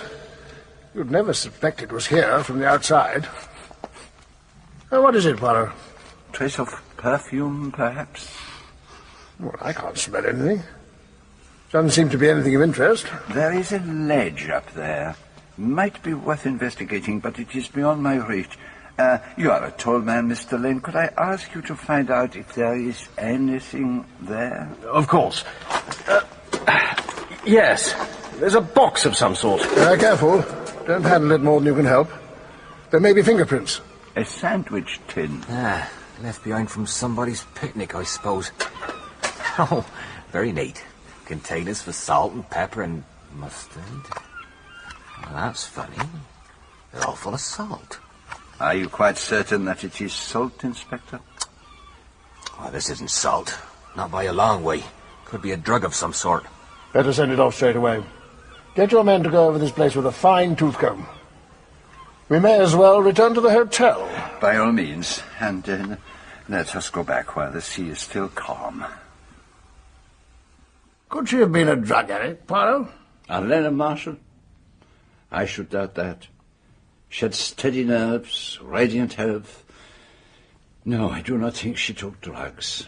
In that case, she may have run into the business accidentally and was put out of the way by the people running the show. For all we know... They said I'd find you in here. I've just heard the news. This is Mr. Horace Blatt, Colonel. Do sit down, Mr. Blatt. No, I won't, if you don't mind. I've been out in the boat since early this morning, missed the whole blinking show. She was strangled, was she? She was, Mr. Blatt. Nasty. Very nasty. And mind you, she asked for it. Hot stuff. Très moutarde, eh, Monsieur Poirot? Any idea who did it? Well, you know, we're supposed to be asking you the questions. Oh, far away, then. You said you went sailing this morning. What time would that have been? Left here at 10:15. Was anyone with you? Not a soul. All on my little lonesome, Colonel. Where did you go? Along the coast in the direction of Plymouth. Well, I didn't get very far. Not much in the way of wind. In the end, I gave it up as a bad job and headed for home. Well, that's about it. Thank you, Mr. Platt. One thing I can tell you. It wasn't me. The fair Arlena had no use for me. She had her own blue-eyed boy. And if you ask me, Marshall was getting wise to it. Now, what makes you say that? I saw him give Redfern a dirty look once or twice. Bit of a dark horse, Marshall. Looks as if he's half asleep most of the time, but I did hear that he nearly killed a bloke who'd welched on him over a business deal. I'll give you that for what it's worth. We believe that Mrs. Marshall went to Pixie Cove this morning to meet someone. Have you any idea who that someone might be? Redfern. No question. No, it was not Mr. Redfern. Well, then I haven't the foggiest. Well, it couldn't have been Gardner. His wife never lets him out of her sight. Mind you, I have seen the Reverend looking at her a good bit. He may have thought she was the daughter of Satan, but I bet he wouldn't have minded getting his fingers burned. Anyway, if that's it as far as I'm concerned, I'm off to the bar. Thank you, Mr. Blatt. What do you make of him, Poirot? You've seen more of him than I have. He likes to play the role of the rough diamond. But today there is something I have not seen before. Oh, and what's that? I think he is nervous. It didn't take them long to identify that stuff we found in the sandwich box. Diamorphin hydrochloride. Heroin. No, that's more like it. I'll wager that this is at the bottom of the whole business. A bit closer to the mark than worrying about people running bars and throwing bottles into the sea. Excuse me, Colonel Weston, may I have a word? What can I do for you? Can you tell me what arrangements I can make about the funeral? I think the inquest will be the day after tomorrow. Thank you. I'd like to return your letters, Captain. Thank you, Inspector. I hope this means that my character is clear. Looks very much like it. The chambermaid heard you typing, and Miss Darnley told us that she came to your room at 11:20, but you looked so busy she didn't want to disturb you. She said you didn't even notice her. As a matter of fact, she is wrong. I did see her, though she may not have been aware of the fact. I caught sight of her in the mirror. And now I better get these letters to the post. Where will the inquest be held? In the old courthouse in Leathercombe.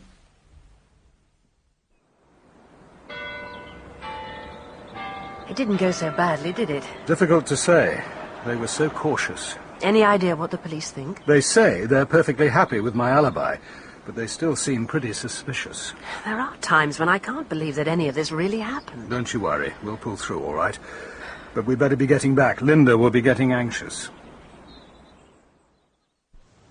What happened, Daddy? What did they say? Inquest adjourned. For a fortnight. That means they haven't decided. More evidence is needed. But what do they think? Well, whatever the police think, they're not giving it away at present.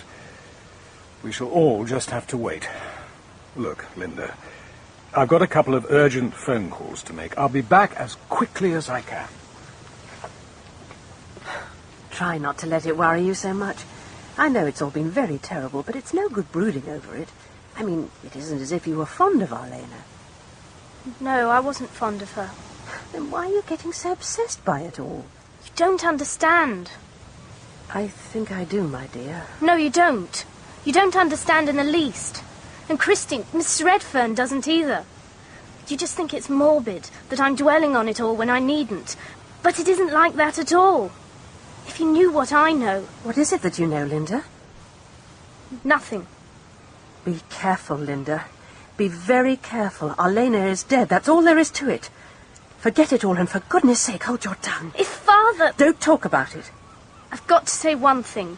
My mother... What about her? She was tried for murder, wasn't she? Yes. And then Father married her. That looks, doesn't it, as though Father didn't think murder very wrong? Don't say things like that. The police haven't got anything against your father. He's got an alibi. They know he couldn't have done it. Do you understand that?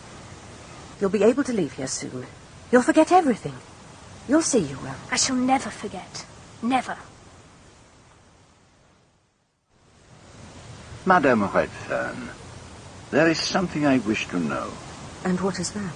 It was a chance phrase of yours the other day that caught my attention. Oh, really?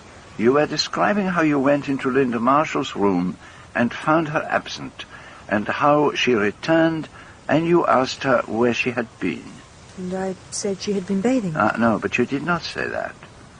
Your words were, she said she had been bathing. It's the same thing. No, madame. It is not quite the same thing. It suggests that it was not evident to you that she had been bathing. Now, what was there about her appearance or her manner that led you to be surprised when she told you that? That's very clever of you. I remember now. I was a little surprised because she was carrying a parcel in her hand. A parcel? Do you happen to know what was in it? As a matter of fact, I do. The string broke and they were scattered all over the floor. What was scattered? Candles. I helped her pick them up. Candles. And how did she react when this happened? She was upset, embarrassed. But I don't understand what this is about. Have you seen a book like this before? I'm not sure. It may have been the one Linda was looking at in the lending library in Leathercombe the other day. She put it back on the shelf when she noticed me. I don't know what it was exactly. I'll see for yourself. A history of witchcraft, sorcery, and the compounding of untraceable poisons. I don't understand. What does it mean? I fear it may mean a great deal. One more question.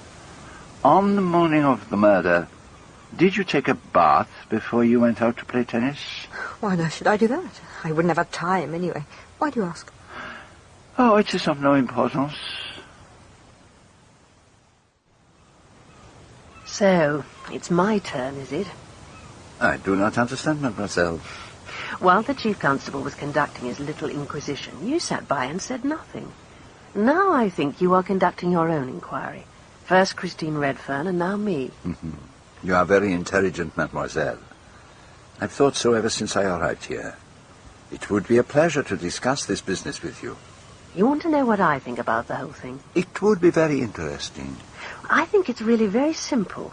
The clue is in Arlena's past. The past? Well, oh, not necessarily the very remote past. Arlena was fatally attractive to men, and I suspect that she got tired of them rather easily. And then discarded them. Exactly. And amongst her followers was a man who resented that. Probably some tepid little man, vain and sensitive. I think he followed her down here, waited his opportunity, and killed her. The day of the murder, it was glorious sunshine. But on the day before, there was rain and thick mist. Anyone could come to the island then without being seen. He only had to go down to the beach and spend the night in the cave. That mist, Monsieur Poirot, is important. There is a good deal of truth in what you have said. Anyway, that's my theory for what it's worth. Now, tell me yours. Mademoiselle, I am a very simple person.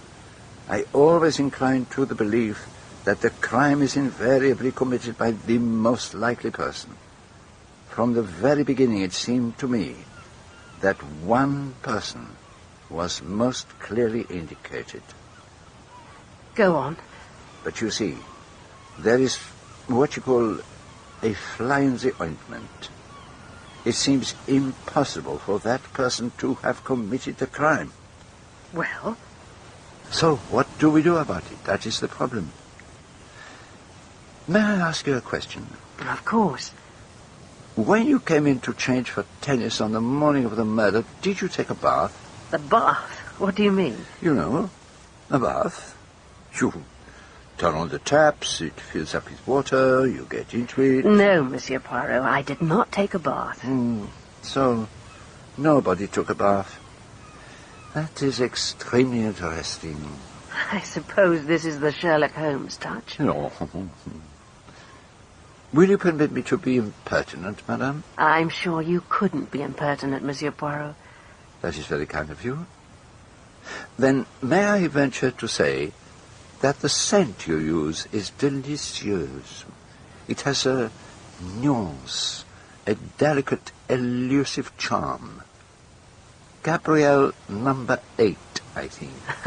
How clever you are. Yes, I always use it. So did the late Mrs. Marshall. It is chic, and very expensive. I happen to like it. You sat where we are now, mademoiselle, on the morning of the crime. You were seen here, or at least your sunshade was seen, by Miss Brewster and Mr. Redfern as they passed by in their boat. During the morning, are you sure you did not go down to Pixie Cove and enter the cave there? Are you asking me if I killed Arlena Marshall? On the day of the murder, someone had been in that cave who used Gabrielle number 8. You just said yourself, Monsieur Poirot, that Arlena Marshall used the same scent. She was on the beach there that day. Presumably she went into the cave. But why should she go into the cave? It is dark and narrow there, and extremely uncomfortable. Don't ask me for reasons. Since she was actually in Pixie Cove, she was the most likely person. I told you I never left this place the whole morning. Except for the time you went back to the hotel and looked into Captain Marshall's room. Yes, I'd forgotten that. And you were wrong, you know. Captain Marshall did see you. Kenneth saw me. Did he say so? He saw you in the mirror that hangs over the table. Why are you looking at my hands? Surely you can't imagine. Imagine what, mademoiselle? Nothing. By the way, mademoiselle, do you happen to know where Miss Linda is at the moment? She said she was going down to Gull Cove. But you don't need to ask her any more questions. Surely. What is it? Why have you come to look for me? What do you want? The other day you told the chief constable that you were fond of your stepmother and that she was very kind to you. Well? That was not true, was it, mademoiselle? Yes, it was. No. She may not have been actually unkind to you, but you were not fond of her. I think that you disliked her very much. That was plain to see. Perhaps I didn't like her very much, but one can't say that when a person is dead. It wouldn't be decent. Did they teach you that at school? More or less. When a person has been murdered, it is more important to be truthful than decent. I suppose you would say a thing like that. I would say it. And I do say it. It is my business, you see, to find out who killed your stepmother. I want to forget it all. It's so horrible. But you cannot forget it, can you? I suppose some beastly madman killed her. No. I do not think it was like that at all. You sound as if you knew. Perhaps I do know. I know that you are troubled. Very troubled. Will you trust me to do all that I can to help you? You've got it all wrong. There's nothing you can do for me. I don't know what you're talking about. I am talking about candles. I won't listen to you. Leave me alone. I won't listen. But you must listen, mademoiselle. And you know why. Do you not?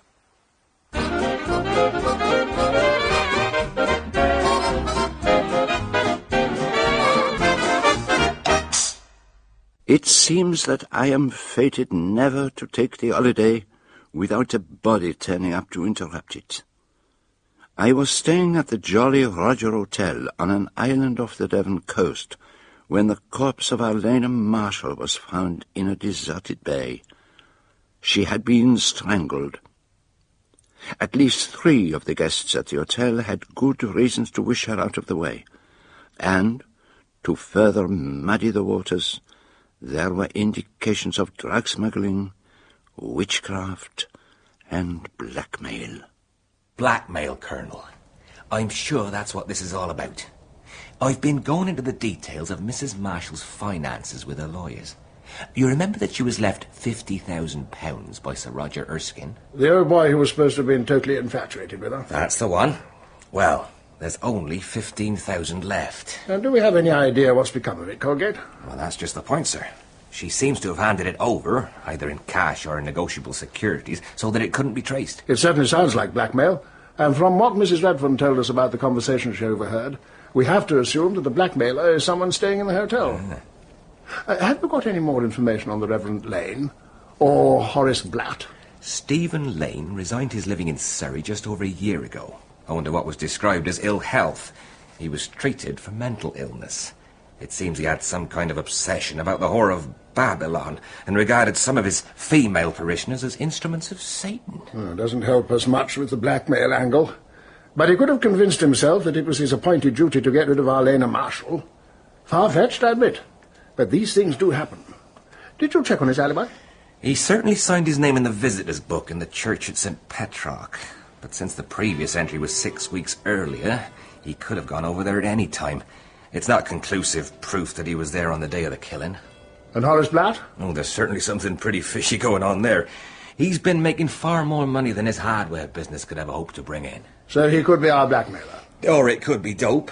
There seems to have been a good bit of heroin coming onto the market lately. If the Marshall woman's death is the result of getting mixed up, innocently or otherwise, with heroin smuggling, then we'd better hand over the whole thing to Scotland Yard. Do you agree?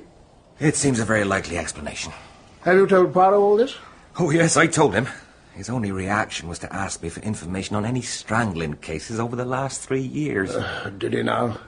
Whenever there's an obvious explanation, trust Poirot to go barking up the wrong tree. The scent of Gabrielle number 8. A broken pipe stem. A bottle thrown from a window. A piece of green calendar. A girl's wristwatch. Someone taking a bath at an unusual time of day.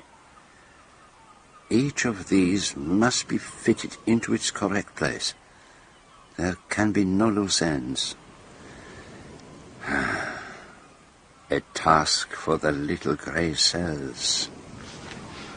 Lost in thought, Mr. Poirot? Not at all, Inspector Colgate. You might say that I am playing a game of patience with imaginary cards. I've been looking a little further into one of those strangling cases you asked about. The Alice Corrigan murder. And what have you found, my friend? She was killed about 12 miles from Weatheridge, where the vicar was a certain Stephen Lane. Oh, that is very interesting.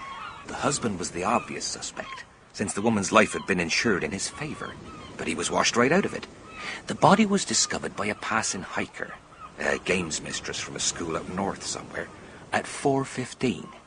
Now, Mr. Corrigan was coming back on a train from London and had arranged to meet his wife at a local cafe by the station at around 4:30. He waited there for half an hour and then went off to look for her. And when did the police examine the body? At 5:45 or thereabouts. The hiker had to go a fair way to the nearest phone box to report it. But what is really interesting is that the circumstances of the killing are very similar to those of another strangling case, Nellie Parsons, a rather flighty servant girl. And she, too, was murdered not a dozen miles away from Stephen Lane's vicarage. It is difficult to know which pieces are part of the fur rug and which are the cat's tail. What was that, sir? Oh, I apologize. I was following a train of thought of my own. Your mind works in a funny way, doesn't it, sir? But I dare say it all comes right in the end. Tell me, why are you so interested in these other strangulation cases? And it occurred to me that the murder in Pixie Cove might not be the first case of its kind. That's certainly a new way of looking at it. I said to myself, let us examine past crimes of a similar kind, and if there is a murder which closely resembles this one, then we may have a very valuable clue. You mean using the same method of killing? Oh, I mean more than that. The death of Alice Corrigan. Do you notice one striking similarity to the murder of Alena Marshall? No, sir. I can't say that I do. Unless it is that in each case the husband has got a cast-iron alibi. So, you notice that. It is curious, is it not? I thought you ought to know that I've decided on a course of action, Poirot. But I'd like your opinion on it before I set things in motion. Go ahead, mon colonel. Tell me what it is. I think I should call in Scotland Yard and hand the case over to them. Although there may be vague grounds for suspicion against one or two people, I am convinced that the whole thing hinges on heroin smuggling, and that Pixie Cave was a rendezvous for the stuff. I agree. Oh, good man. And I'm pretty certain who our smuggler is. Horace Blatt. That, too, is indicated. Oh, I see that our minds have been working along the same lines. I think that our Lena was unfortunate enough to arrive at Pixie Cove just at the moment when Blatt was taking the stuff to the cave. She asked him what he was up to, he panicked and strangled her and shoved off in the boat as fast as he could go. So you definitely think that Blatt is the murderer? It seems the most probable solution. And I think the best course is to hand the case over to Scotland Yard. They have a much better chance than we have of tracing Blatt's connection with the heroin gang. Which is possible. You agree that it's the wise thing to do? It may be. Oh, damn it all, man, what's your objection? Have you got something up your sleeve? If I have, I am not sure that I can prove it. So what do you think ought to be done about it? I know what I should like to do. What's that? I should like to go on a picnic. A picnic, Monsieur Poirot? What on earth put that idea into your head? Oh, surely it is not such an outrageous idea, madame. We need something of the everyday to restore us all to normal. And I am fascinated to see something of Dartmoor. You want to see the prison? Oh, no, Mademoiselle Darnley. I wish to see the pixies. Do you remember, Mr. Redfern? You told me that there were places on Dartmoor where the pixies were supposed to live. Oh, yes, there's Pixies Cave on Cheap's Tor, and there's Pixies Holt, and there's Pixies Bridge. Then what better reason could there be for a picnic? You'll have to count me out, I'm afraid, Poirot. I've got a business appointment in Plymouth. Oh, it will be our loss, Captain Marshall. I trust that the others will be able to come. I shall make arrangements for our transport.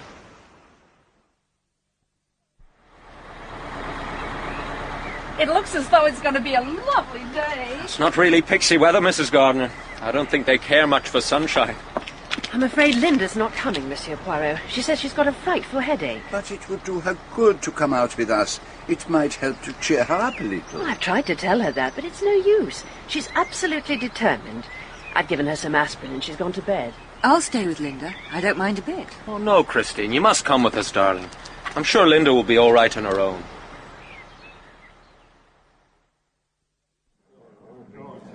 Well, Mrs. Gardner, did you have a good day? Were the pixies up to form? Oh, it was simply wonderful, Captain. The moors were just too lovely for anything. And I've had a very boring day, going through the books with my accountant. I've only just this moment come back. Oh, Miss Darnley's gone up to see how your daughter's headache is.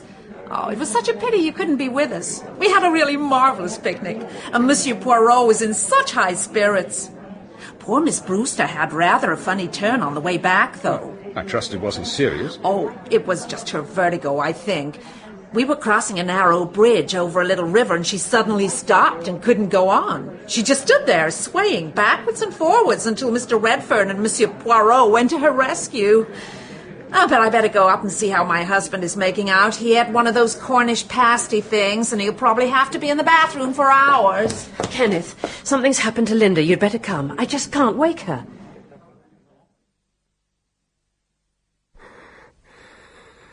What has happened? What is the matter? I've no idea. The doctor's on his way. We think she may have taken something. It's as if she were in a coma. And there's a letter by the side of her bed. It's addressed to you, Monsieur Poirot. I think this is the best way out. Ask Father to forgive me. I killed Arlene. I thought I should be glad, but I'm not. I am very sorry for everything. Oh, the poor misguided child.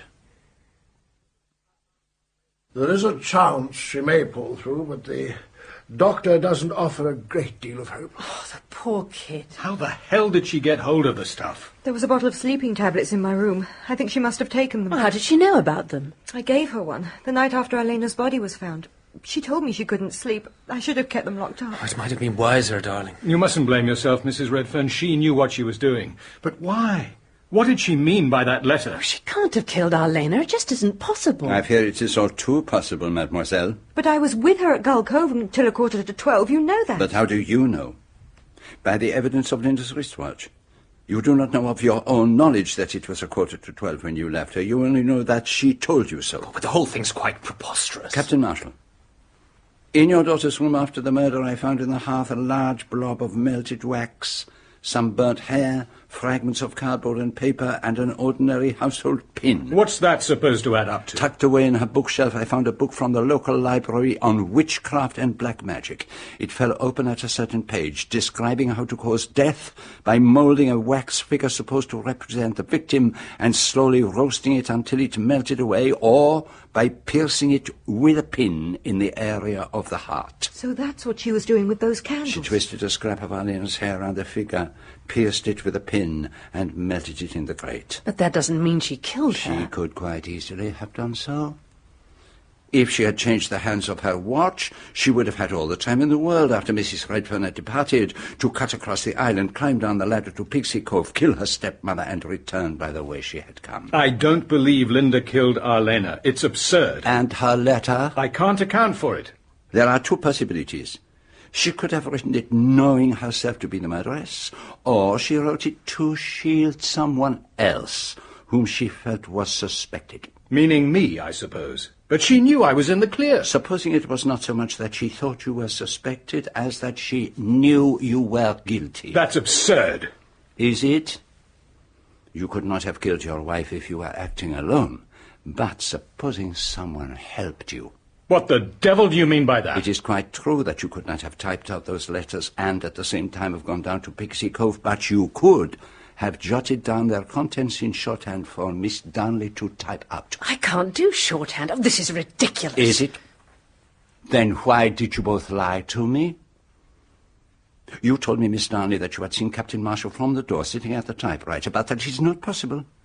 The writing desk is in the corner of the room, and you could not have seen Miss Darnley in the mirror, Captain. It is between the windows and reflects only the wall opposite. How very clever of you. But not as clever as the man who did kill Arlena Marshall. Think back for a moment. Who did everyone suppose she had gone off to Pixie Cove to meet that morning, huh? Patrick Redfern.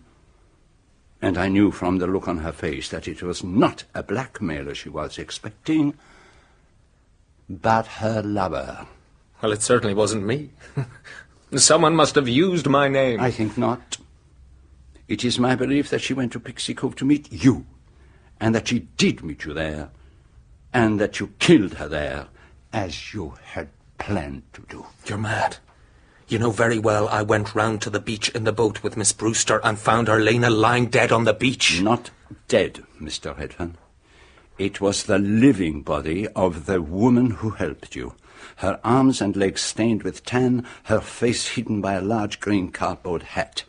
Christine, your partner in this crime and in the crime she helped you commit when she supposedly discovered the body of Alice Corrigan at least 20 minutes before she died, killed by her husband, Edward Corrigan. You, Mr. Redfern. Damn you, Poirot. No, Patrick. Don't lose your temper. The Surrey police have already identified you from a photograph taken here at this hotel. You lousy little worm! You little... Get him off! Get him. They've taken them both off to the police station at Leathercombe. How are you feeling, Poirot? Bruised, but triumphant, mon colonel. I imagine you'll survive. And Linda Marshall's out of danger, according to the doctor. Oh, thank God. I'll go up to her straight away. Of course. Now, Poirot, I hope you're sufficiently recovered to tell us all what happened. I'd be so thrilled if you'd allow me to listen, Monsieur Poirot. I've always wanted to know how you solve your crimes. I would be honored, madame. It all began that first morning when Arlena Marshall made her entrance onto the beach. We had been talking of the sun-tanned bodies, and I reflected on how little difference there was between one brown body and another. You said they looked like boiled lobsters. It was on that morning that I spoke with the Reverend Lane about evil. For him, evil was focused in the person of Arlena Marshall, the kind of woman who wrecked lives and destroyed souls. Well, so she did. Ah, but I saw her very differently. It was not she who attracted men. It was men who fatally attracted her. In Patrick Redfern, with his good looks and his fine body and his easy assurance, I recognize the type of man who makes his living one way or another out of women, and for whom Arlena Marshall would be his predestined prey. And, of course, Arlena was quite a wealthy woman. Old Erskine left her most of his fortune. Not that there's much of it left. 15,000 out of 50. I have no doubt that Patrick Redfern found it easy enough to induce her to hand over large sums from time to time for investment. But why did he need to kill Arlena? She was the goose that laid the golden eggs. Ah, but that is just the point. He had deprived her of most of her private fortune, and this fact could not be kept from her husband for much longer. And once Captain Marshall started to ask questions... And Christine was in on all this? Oh, yes. None of this could have been done without her. From the time of their arrival here, she played the part of the poor little wife. Frail, helpless, intellectual rather than athletic. Oh, quite an accomplished little actress.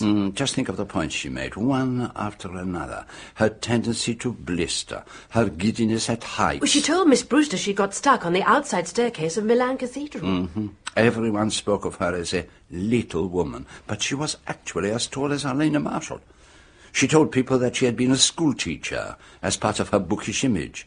In actual fact, she had been a games mistress, a strong young woman who could run like an athlete and climb like a cat. Hey, just a minute, Monsieur Poirot. Yes, madame? Is that why you arranged our little trip to Dartmoor today, so that you could test her out on that nasty little bridge? How very perceptive of you, madame. People who have a bad head for heights are never comfortable crossing a narrow bridge over running water.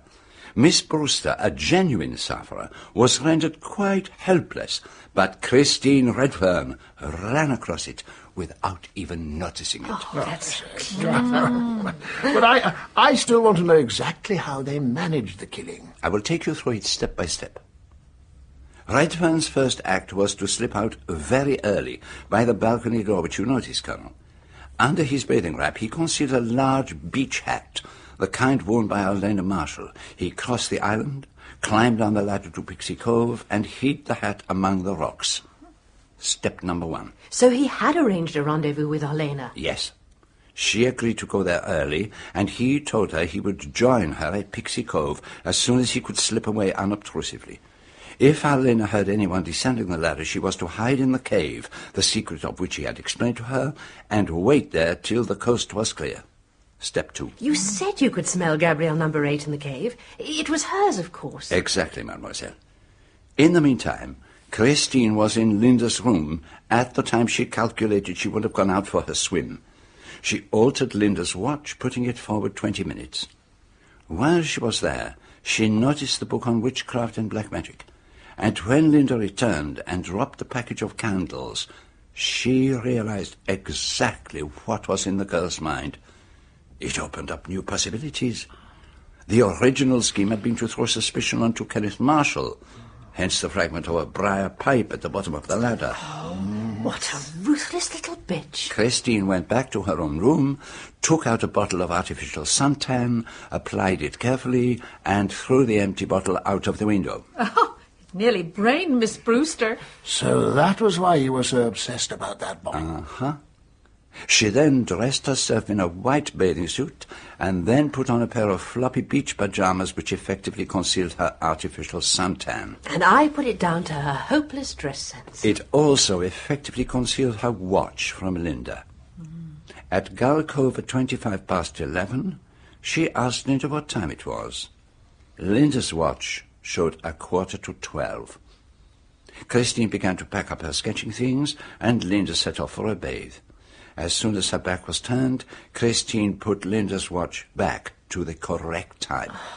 She went up the cliff path and ran across the island to the top of the ladder down to Pixie Cove. She stripped off the beach pajamas and climbed rapidly down the ladder. And she must have been the last person Helena expected to see, her lover's wife. No wonder she hid in the cave. Christine took the green hat from its hiding place and lay face down on the sand with the hat concealing her face. The timing is perfect. A minute or two later, the boat comes round the point. Remember, it is Patrick who first sees the body and who bends down to examine it. Miss Brewster does not see the face concealed beneath the hat. She sees only a suntanned body. And because she suffers from vertigo, she has to go the long way back by boat. Christine cuts up the cardboard hat with her scissors and stuffs the pieces into her beach bag, climbs back up the ladder, slips into her floppy beach pajamas, and runs back to the hotel. There is just time for her to have a quick bath and wash off the suntan lotion. I couldn't understand why you were so keen to know who had a bath around 12 o'clock. She burned the pieces of the sun hat in the hearth in Linda's room and added a scrap torn from a calendar, so that it would appear to be a calendar that had been burned. And then she came and joined us for our game of tennis. No wonder she looked a bit flustered. Meanwhile, Patrick had gone back to the cave. Lena could have seen nothing from there, and heard only the faint sound of voices. Patrick called her to tell her that all was clear. She came out, and he strangled her. And that was the end of poor, beautiful Arlena Marshall. And am I to understand that they played the same game over the Corrigan murder? A very similar game.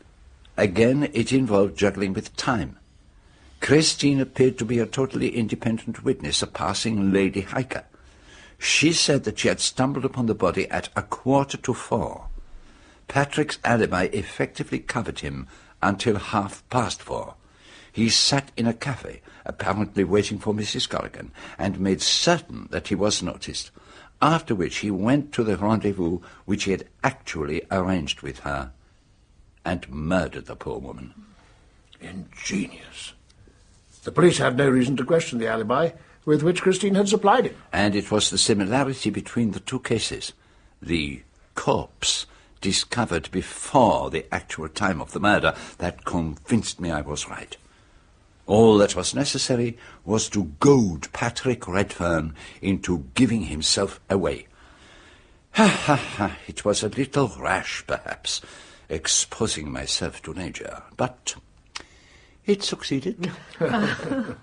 Well, Monsieur Poirot, it's been wonderful hearing how you get your results. It's every bit as fascinating as a lecture in criminology. In fact, it is a lecture in criminology. But I still don't understand how Linda came to believe that she had killed Arlena. Remember that she is really little more than a child. She hated Arlena. She deliberately made that wax image, cast her spell over it, pierced it to the heart, melted it away, and on that very day, Arlena dies. Older and wiser people than Linda have believed in magic, and Linda was convinced that by using magic, she had killed her stepmother. And I imagined something quite different. That she knew something which would... I know what you imagined. And the way in which you reacted made Linda think that you knew what she had done. And Christine deliberately worked on her, gave her the idea of the sleeping tablets. So that everyone would believe she'd done it. But you're sure Linda will be all right? Well, that I suspect may be up to you, mademoiselle.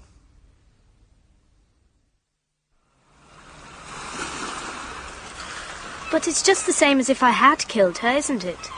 I meant to. It is not at all the same thing. The wish to kill and the act of killing are different things. If, in your bedroom, instead of the wax figure, you had your stepmother bound and helpless, and a dagger in your hand instead of a pin, you would not have pushed it into her heart.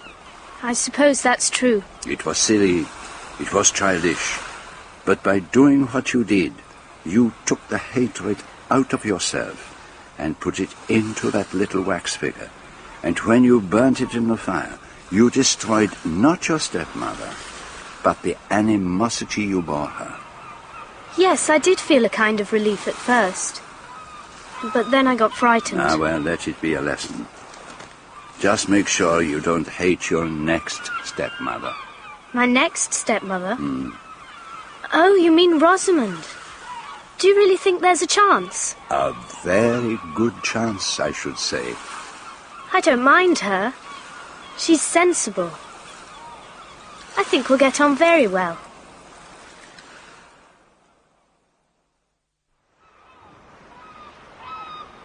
I'll tell you one thing, Poirot. The next time I hear you going on and on about a bottle thrown out of a window or a bath being emptied, I shall treat what you say with the greatest respect. And how is the case proceeding against Mr. Blatt and his heroin smuggling? Well, I'm advised that there is insufficient evidence to convict, but I shall get him in the end. Yes. He's a little too, how do you say it, cocksure. And I do not think I shall follow his advice. And what was that? He said that I would do better to spend the summer holidays at Deauville or Le Touquet. But I think that I would prefer somewhere far away from beaches